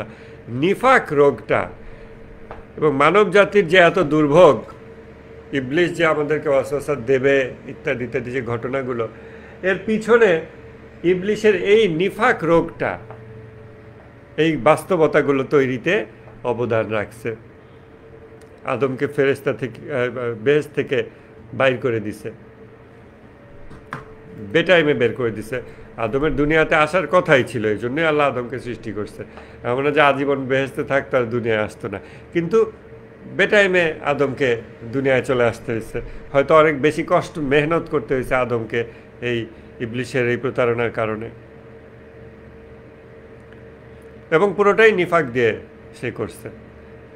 সে হাসি মুখে কথা বলতেছিল, অথচ তার অন্তরে ছিল বিষ। দোয়া মাকারিমুল আখলাকে কিন্তু এই নিফাক বিষয়ে একটা কথা আছে, না জাওশান সাকিরা আছে মনে হয়। অতএব নেফাক এমন রোগ যা মানুষের বাতেনি রূপকে শয়তানের রূপে নিয়ে যায়। আমরা যদি গার্ড না করি, হেফাজত না করি, মোরাকাবা না করি, প্রাথমিক মোরাকাবা হলো শরীয়তের স্তর, শরীয়তের মোরাকাবা, এটা না করলে আমরা নিয়ন্ত্রণ হারাবো। ইমাম খোমেনি নিয়ন্ত্রণ হারানোর কথাটা বলছেন, অর্থাৎ তার ওয়াহম, তার চিন্তা জগৎ আর সঠিক শক্তিতে নাই, তখন সে এসেন্স অফ হিউম্যানিটি লুজ করে। বাঁধ ভেঙে গেলে যুদ্ধের ময়দানের বাকি সকল রিসোর্স এই রোগের পথে ব্যয় হয়। তখন তার যা কিছু ভালো গুণাবলী আছে সব কিছু ব্যবহার করে সে মুনাফিকি করে। মেবি তার উদারতা একটা ভালো গুণ ছিল অ্যাকচুয়ালি, কিন্তু মুনাফিকি অনিয়ন্ত্রিতভাবে চর্চা করতে করতে এটার এমন ডাউনফল হয়েছে, এটার রোগের মাত্রা এত বৃদ্ধি পাইছে, হয়তো তার মালাকা ঘটে গেছে, রূপান্তর ঘটে গেছে, তার অস্তিত্বের একটা অংশই হয়ে গেছে মুনাফেক। তখন সে তার বাকি সব কিছুকে নেফাকের জন্য ব্যবহার করে। উদারতা, এটা দিয়ে ওই মুনাফিকি ভাবে উদারতা করব, সে অ্যাকচুয়ালি আল্লাহর জন্য আর উদারতার চর্চা করে না। এইভাবে নফসের জিহাদের ময়দানের বাকি সকল গুণাবলীকে এই নিফাক রোগটা নিয়ে ব্যবহার করতে শুরু করে। মুনাফিক মিথ্যাবাদীও বটে, কারণ সে তো সত্য বলতেছে না, তার সত্য অন্তরে যা আছে ওই সত্য তো সে বলতেছে না। এবং নেফাক রোগটা মানুষকে ডোমেইন অফ হিউম্যানিটির বাইরে নিয়ে যায়। ডোমেইন অফ হিউম্যানিটি বিষয়টা একটু শব্দটা মাথায় রাখেন, পরবর্তী ক্লাসগুলোতে আমরা এটাকে এক্সপ্যান্ড করতে পারি। ডোমেইন অফ হিউম্যানিটি কোন কোন গুণাবলী কোন কোন মাত্রায় থাকলে,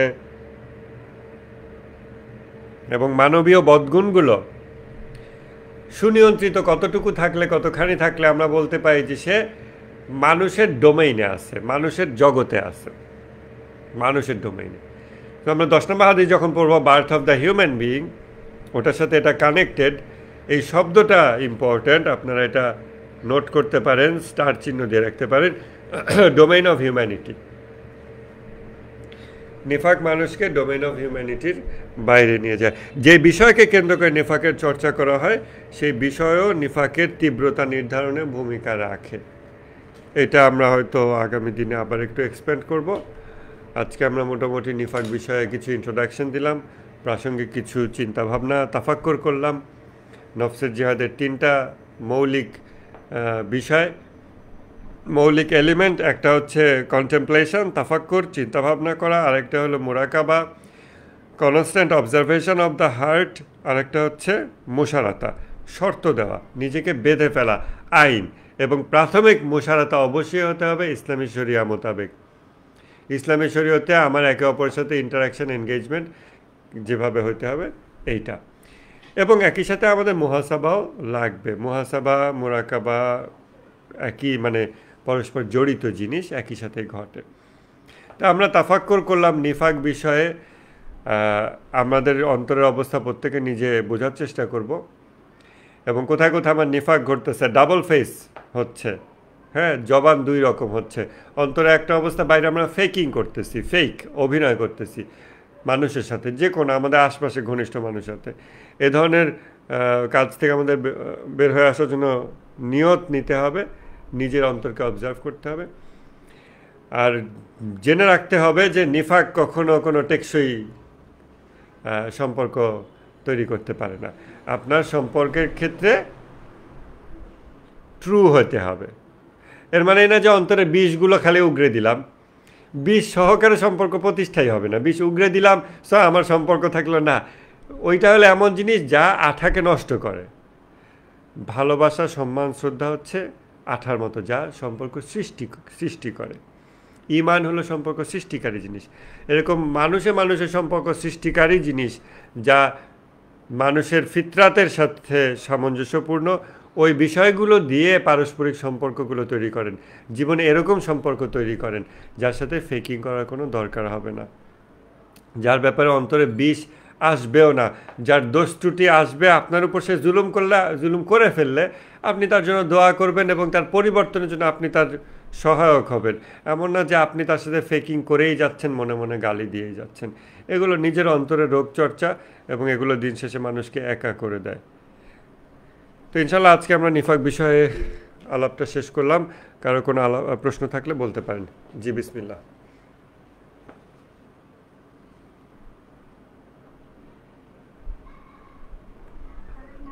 জি, সালাম।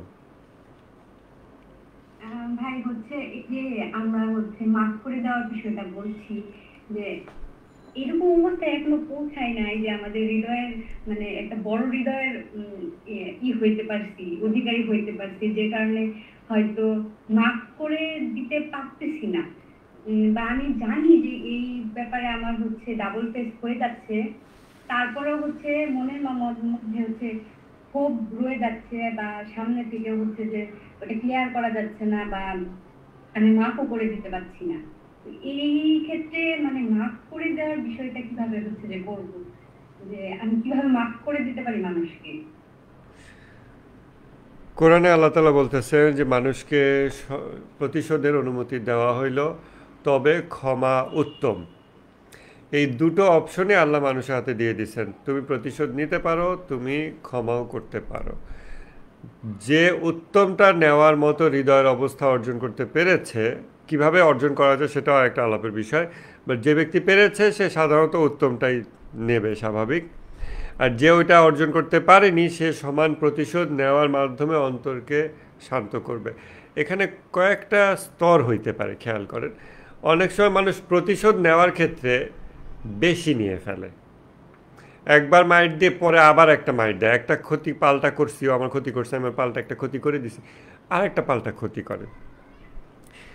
যেমন মাওলানা আলী ইসলামের সম্ভবত তার ক্ষেত্রে আমরা যেটা বর্ণনা পাই যে তাকে যে লোক হত্যার জন্য আঘাত করে, তারপর তিনি 2-3 দিন বেঁচে ছিলেন, তিনি বললেন যে তোমরা চাইলে তাকে ক্ষমাও করতে পারো, আর তাকে তোমরা চাইলে কেসাস অর্থাৎ প্রতিশোধের যে বিধান, সমান ক্ষতির বিধান অনুযায়ী তোমরা কেসাসও করতে পারো।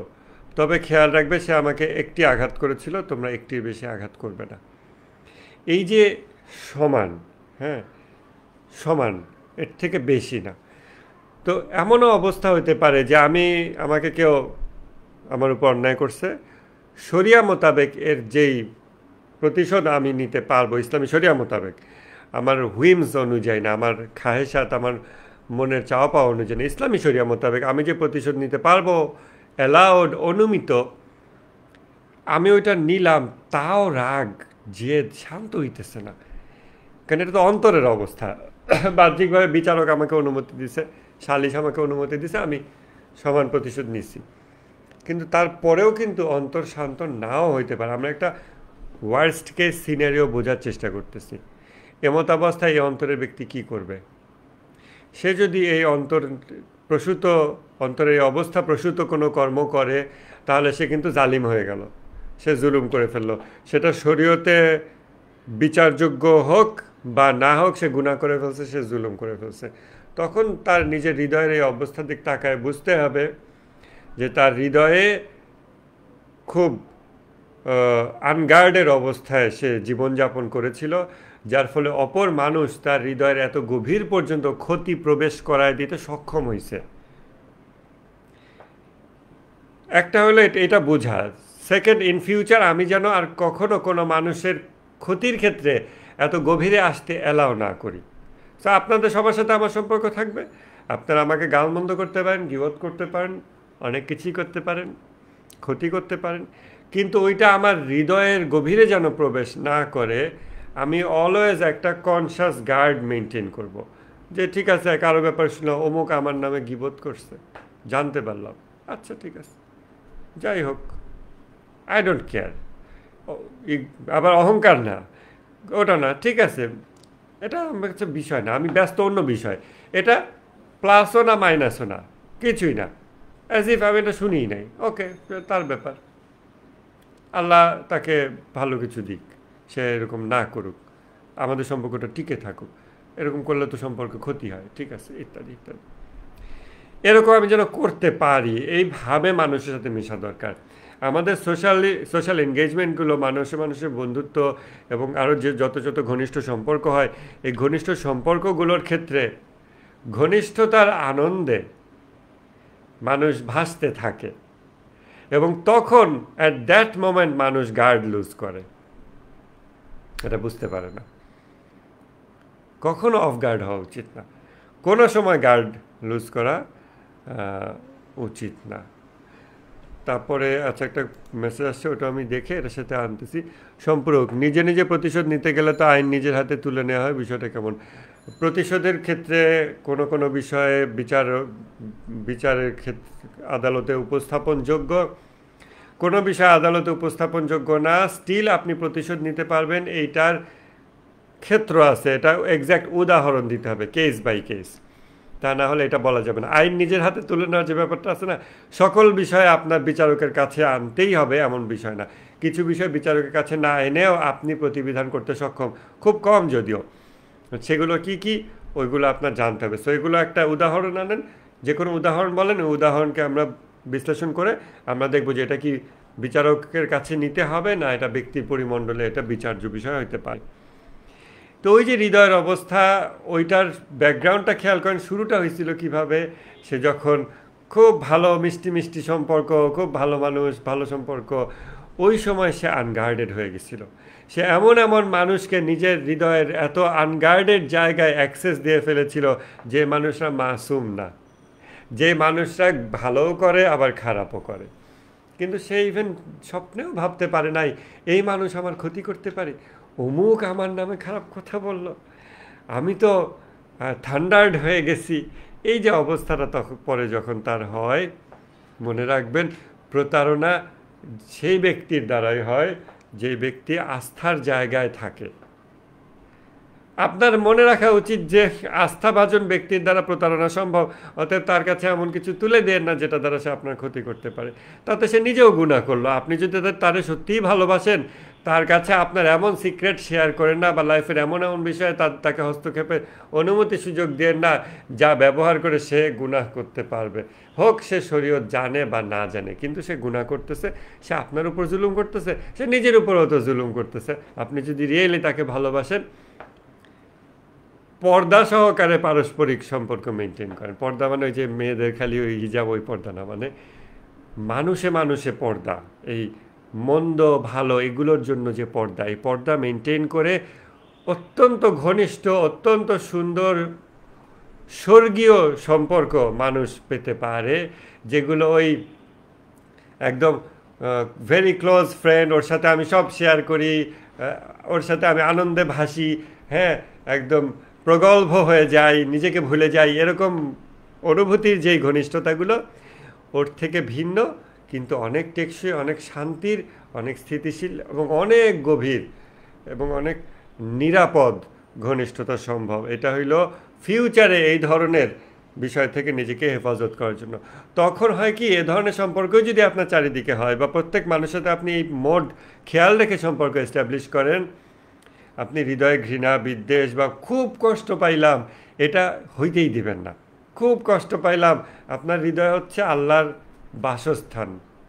আপনি সেই জায়গাকে কষ্ট পাওয়ায় আমি 5 দিন চিৎকার হয়ে আছি, I am so depressed, I am down, হ্যাঁ আমি ওষুধ খাইতেছি, আমার 12 ঘন্টা ঘুমাইতেছি, ডিপ্রেশন, এগুলো করলে তো আল্লাহর বাসস্থানের সাথে আপনার, আল্লাহর সাথে তো আপনার একটা সম্পর্ক আছে, আপনি ওইটাকে মেহনত করবেন, হেফাজত করবেন, তখন আপনি এটা হইতে দিবেন না। কোনো মানুষ আপনার এরকম ক্ষতি করতে পারবে না, আপনি সুন্দর জীবনযাপন করতে পারবেন। এটা হলো ফিউচারের করণীয়, preventive.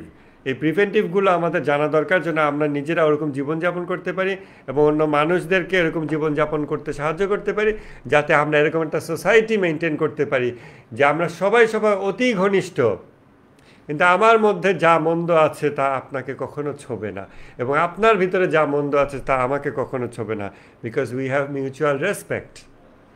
We are very close, but we have mutual respect. আমি জানি, ওই যে মৌলানা রুমি বলেছেন, তোমার ভিতরে আছে আগুন নমরুদের, ঝাঁপ দিও না তাতে তুমি, না নিয়ে ইমান ইব্রাহিমের। নমরুদের আগুন আমার আপনার সবার মধ্যে আছে, কিন্তু ইব্রাহিমের মতো ইমান ছাড়া ওটাতে ঝাঁপ দেওয়া ঠিক না। আমরা মনে করি ফ্রেন্ডের সাথে আমি খুব ওপেন, ও আমার সব জানে। আমার ভিতরে তো ভালো মন্দ দুইটাই আছে, ও সব জানবে কেন? ওর সব আমি জানবো কেন? ওর মন্দ ব্যবহার করে আমার মন্দ সত্তা মিলায় যদি একটা বড় মন্দ কাজ করে ফেলে, এরকম। এই হচ্ছে guarded close relationship with respect. এবং এ ধরনের সম্পর্ক জীবনে যদি এক্সপিরিয়েন্স করে থাকেন, এটাই দুনিয়ার বুকে জান্নাতি সম্পর্ক। এর থেকে সুন্দর সম্পর্ক হতেই পারে না। আমাদের এরকম সমাজের জন্য চেষ্টা করা উচিত, নিজেদের চারিদিকে এভাবে চেষ্টা করা উচিত। আর অলরেডি যে ক্ষোভ হৃদয়ে জমা হয়ে গেছে, যা কিছু ভুলভাল হয়ে গেছে, ক্ষতি হয়ে গেছে, ক্ষমা যদি করতে না পারি, ক্ষমা করার দরকার নাই। প্রতিশোধ নেই, প্রতিশোধ নিলে রাগ কিছুটা উপশম হয়। ইসলাম শরিয়া মোতাবেক প্রতিশোধ, এর চেয়ে বেশি না। অথবা তারপরেও যদি অন্তরে রাগ থাকে, আল্লাহর আদালতে বিচার দিতে হবে, আল্লাহর কাছে যেতে হবে যে আল্লাহ, আমার হৃদয়ের মধ্যে এই বিশ্রী অনুভূতি, এই জেদ, এই ক্ষোভ, এই রাগ, এই জিঘাংসা যাচ্ছেই না, আমি আমার হইতে পারতেছি না, আমি ওর দাস হয়ে গেছি, ও আমার মধ্যে অনেক খারাপ কিছু দিয়ে গেছে গা, এখন আমি ওটা নিয়ে দিনরাত আমি কালচার করি, আমি ওর পিছে, ও যা মানে আমি ও আমার কন্ট্রোল ওর হাতে, আমি ওর পেট ডগের মতো, শিকল ওর হাতে, যা দিছে আমি তাই নিয়ে লাফাচ্ছি, আমি আমার জীবন যাপন করতে চাই, আমি পারতেছি না, এগুলো আমার হৃদয় থেকে বের করে দাও।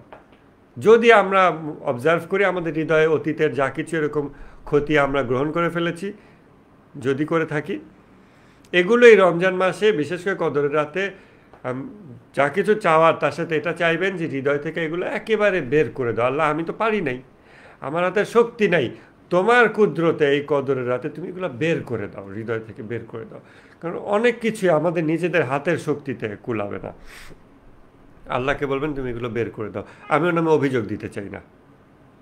আর যদি ওই দিতে চাই না, এই ব্যাপারটাও না আসে, ঠিক আছে অভিযোগ দেন, একেবারে পুরাপুরি অভিযোগ দেন, সব রাগ ক্ষোভ প্রকাশ করে, সে এটা বলছে, ওটা বলছে, আমার এই করছিল, এই জুলুম করছে, ওই জুলুম করছে, আমি আল্লাহ তোমার দরবারে বিচার দিলাম। কিন্তু আল্লাহর দরবারে বিচার দেওয়ার পর আপনি নিজে আর কিছু করতে পারবেন না, করলে, কারণ এখন কিন্তু এটা আল্লাহর সাথে, আল্লাহর দরবারে বিচার দিয়ে পরে আপনি ওই অভিযোগনামা নিয়ে এনে নিজে বিচারক সাজতেছেন, আল্লাহর সাথে কন্টেস্ট করতেছেন, এটা হইতে পারে না।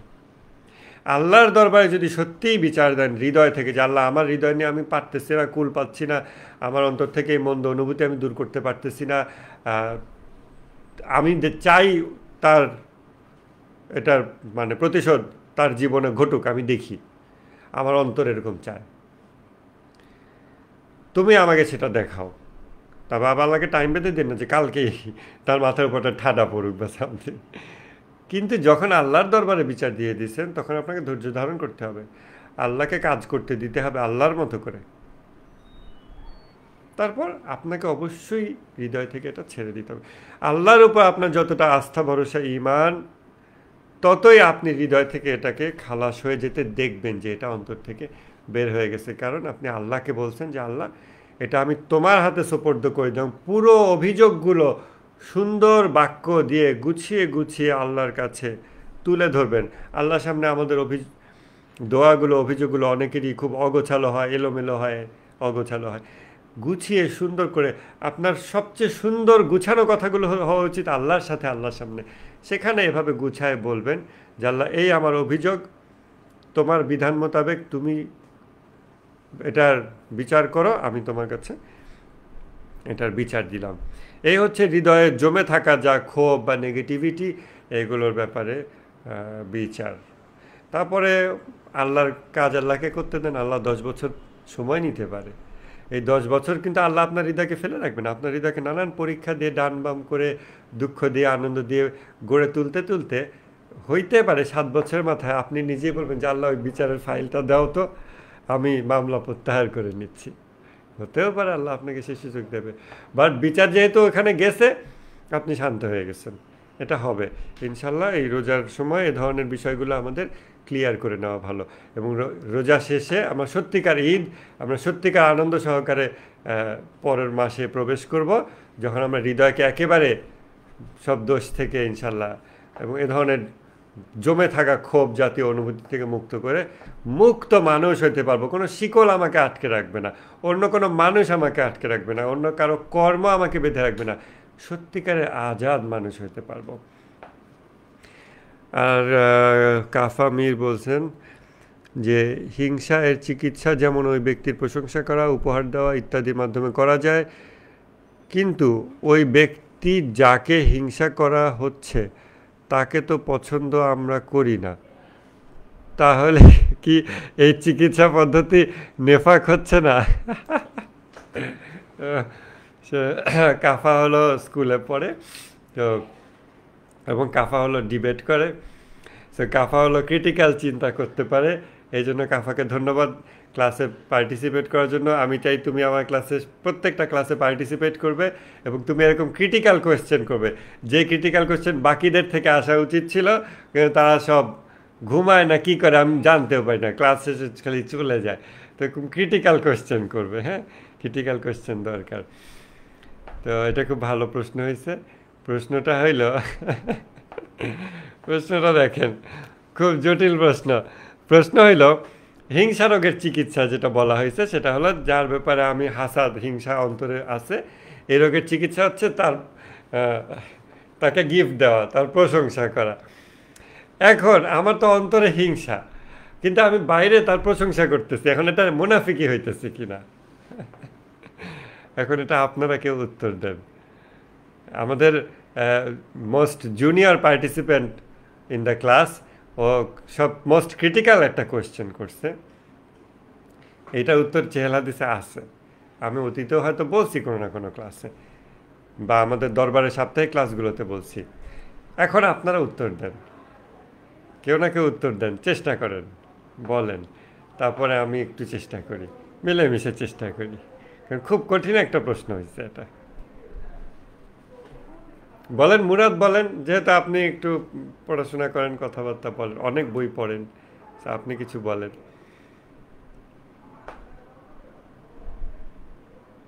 আচ্ছা, ফেসবুক, হ্যাঁ মুরাদ বলবেন কই? হ্যাঁ, নাকি চলে গেলেন? ফেসবুকে তো একটা কমেন্ট আছে, ওটা আমি জাস্ট একটু পড়ে আসি। আসসালামু আলাইকুম। ওয়ালাইকুম আসসালাম। আপনি নামাজের সময় লাইভে আসেন কেন? এই যে একটা প্রশ্ন, এখন কি করব বলেন।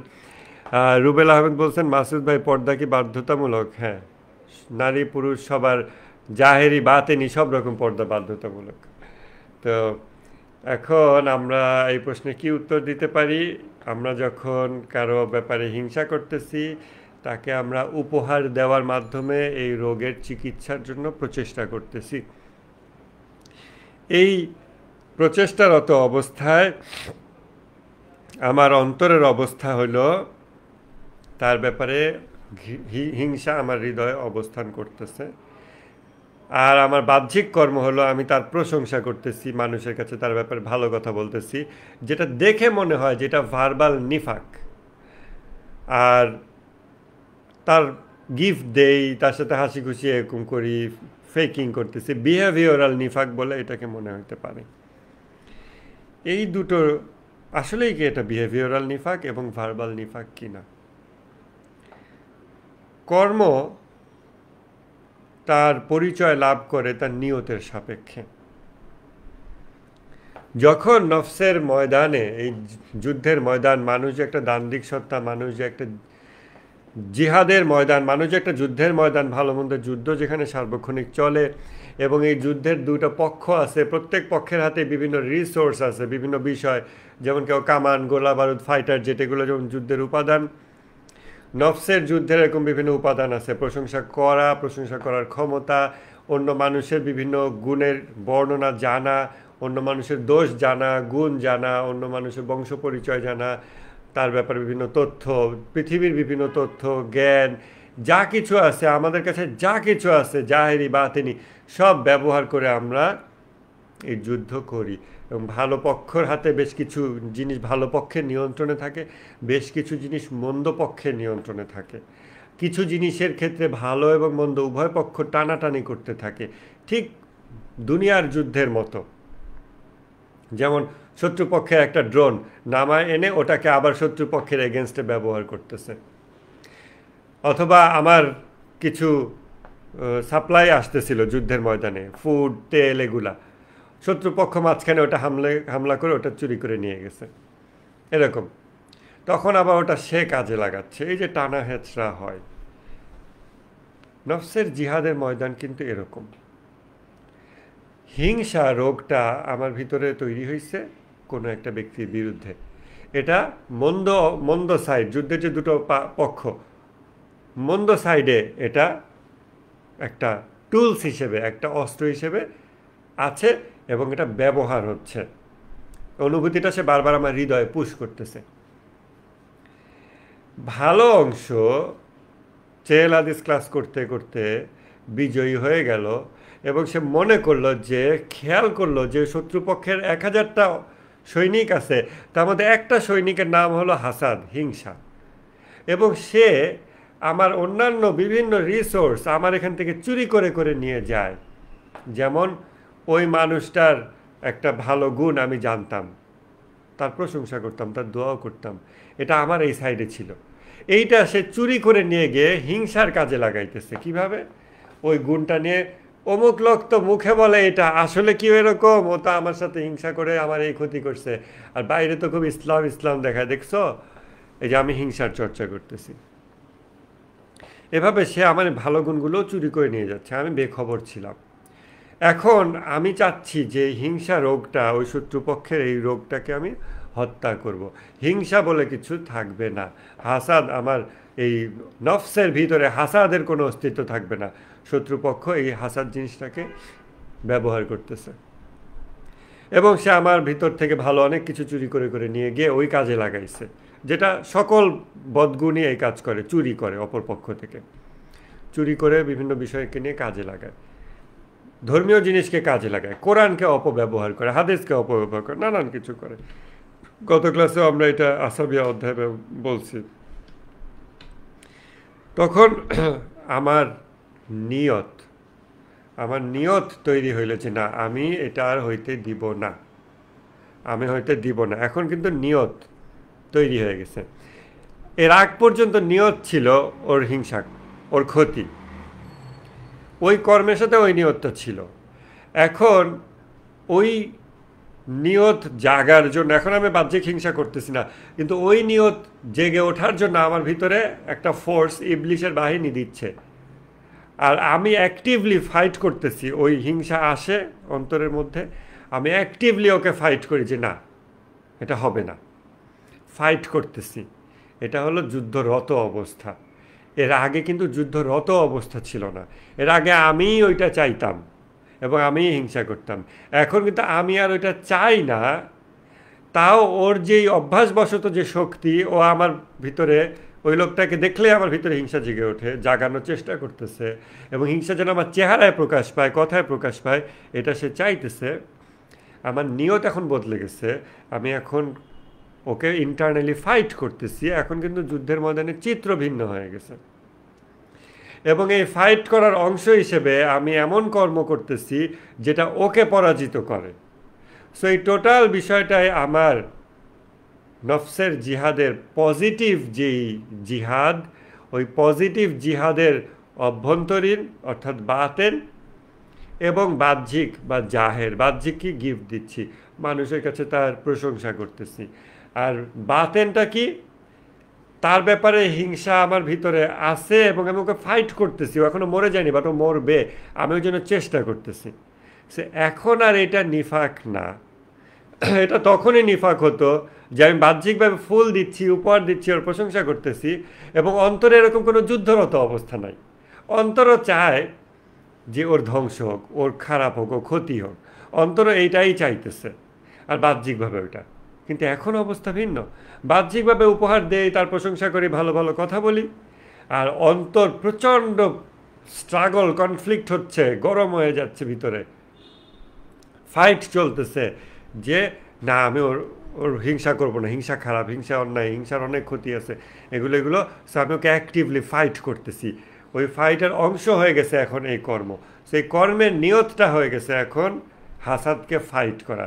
হোয়ারাজ নিফাক যখন হয়, মুনাফিক যখন, সে ওই কর্মের তার নিয়ত থাকে হচ্ছে দ্বিমুখিতা। এই জন্য নিয়ত এবং কর্ম যে জোড়, এগুলো যে কখনোই বিচ্ছিন্ন নয়, এই থিওরিটা যেটা আমরা রিয়া অধ্যায় থেকে বলে আসছি, এটাও অলওয়েজ মাথায় রাখতে হবে। এরকম বেশ কিছু মৌলিক প্রিন্সিপাল আমাদের অ্যাট এ টাইম মাথায় রাখতে হবে, অ্যাট এ টাইম। 8-10টা মৌলিক নীতি, এই নীতিগুলোর সাহায্যে তখন আমরা এই সিচুয়েশনগুলোকে ব্যাখ্যা করব। তা না হলে মনে হবে কি, এটা আমাদেরকে কি বললো, এটা তো ফেকিং হয়ে গেল, আমার মনে তোর প্রতি ভালোবাসা নেই, আমাকে কেন গিফট দিচ্ছি, ওর ব্যাপারে কেন ভালো প্রশংসা করতেছি। তো নিয়তের বিষয়টা অলওয়েজ এখানে খেয়াল রাখতে হবে। তো শুক্রিয়া, আমাদের মনে হয় আজকের ক্লাস এখানে শেষ হচ্ছে। আমরা আবার আগামীকালকে ফিলিস্তিন বিষয়ে আমাদের ক্লাস হবে। আপনারা ফেসবুকে পোস্টার পেয়ে যাবেন 7 অক্টোবর বিষয়ে, হামাস বিষয়ে। একজন গবেষক উনি কথা বলবেন, অনেক মানুষজনকে পার্টিসিপেট করার, অনেক প্রশ্নোত্তর করেন। আপনারা কি প্রশ্নোত্তর করবেন, আমরা মেসেঞ্জার গ্রুপ চ্যাটে সেগুলো আলাপ করবো ইনশাল্লাহ। ঠিক আছে, সবাই ভালো থাকবেন, খোদা হাফেজ।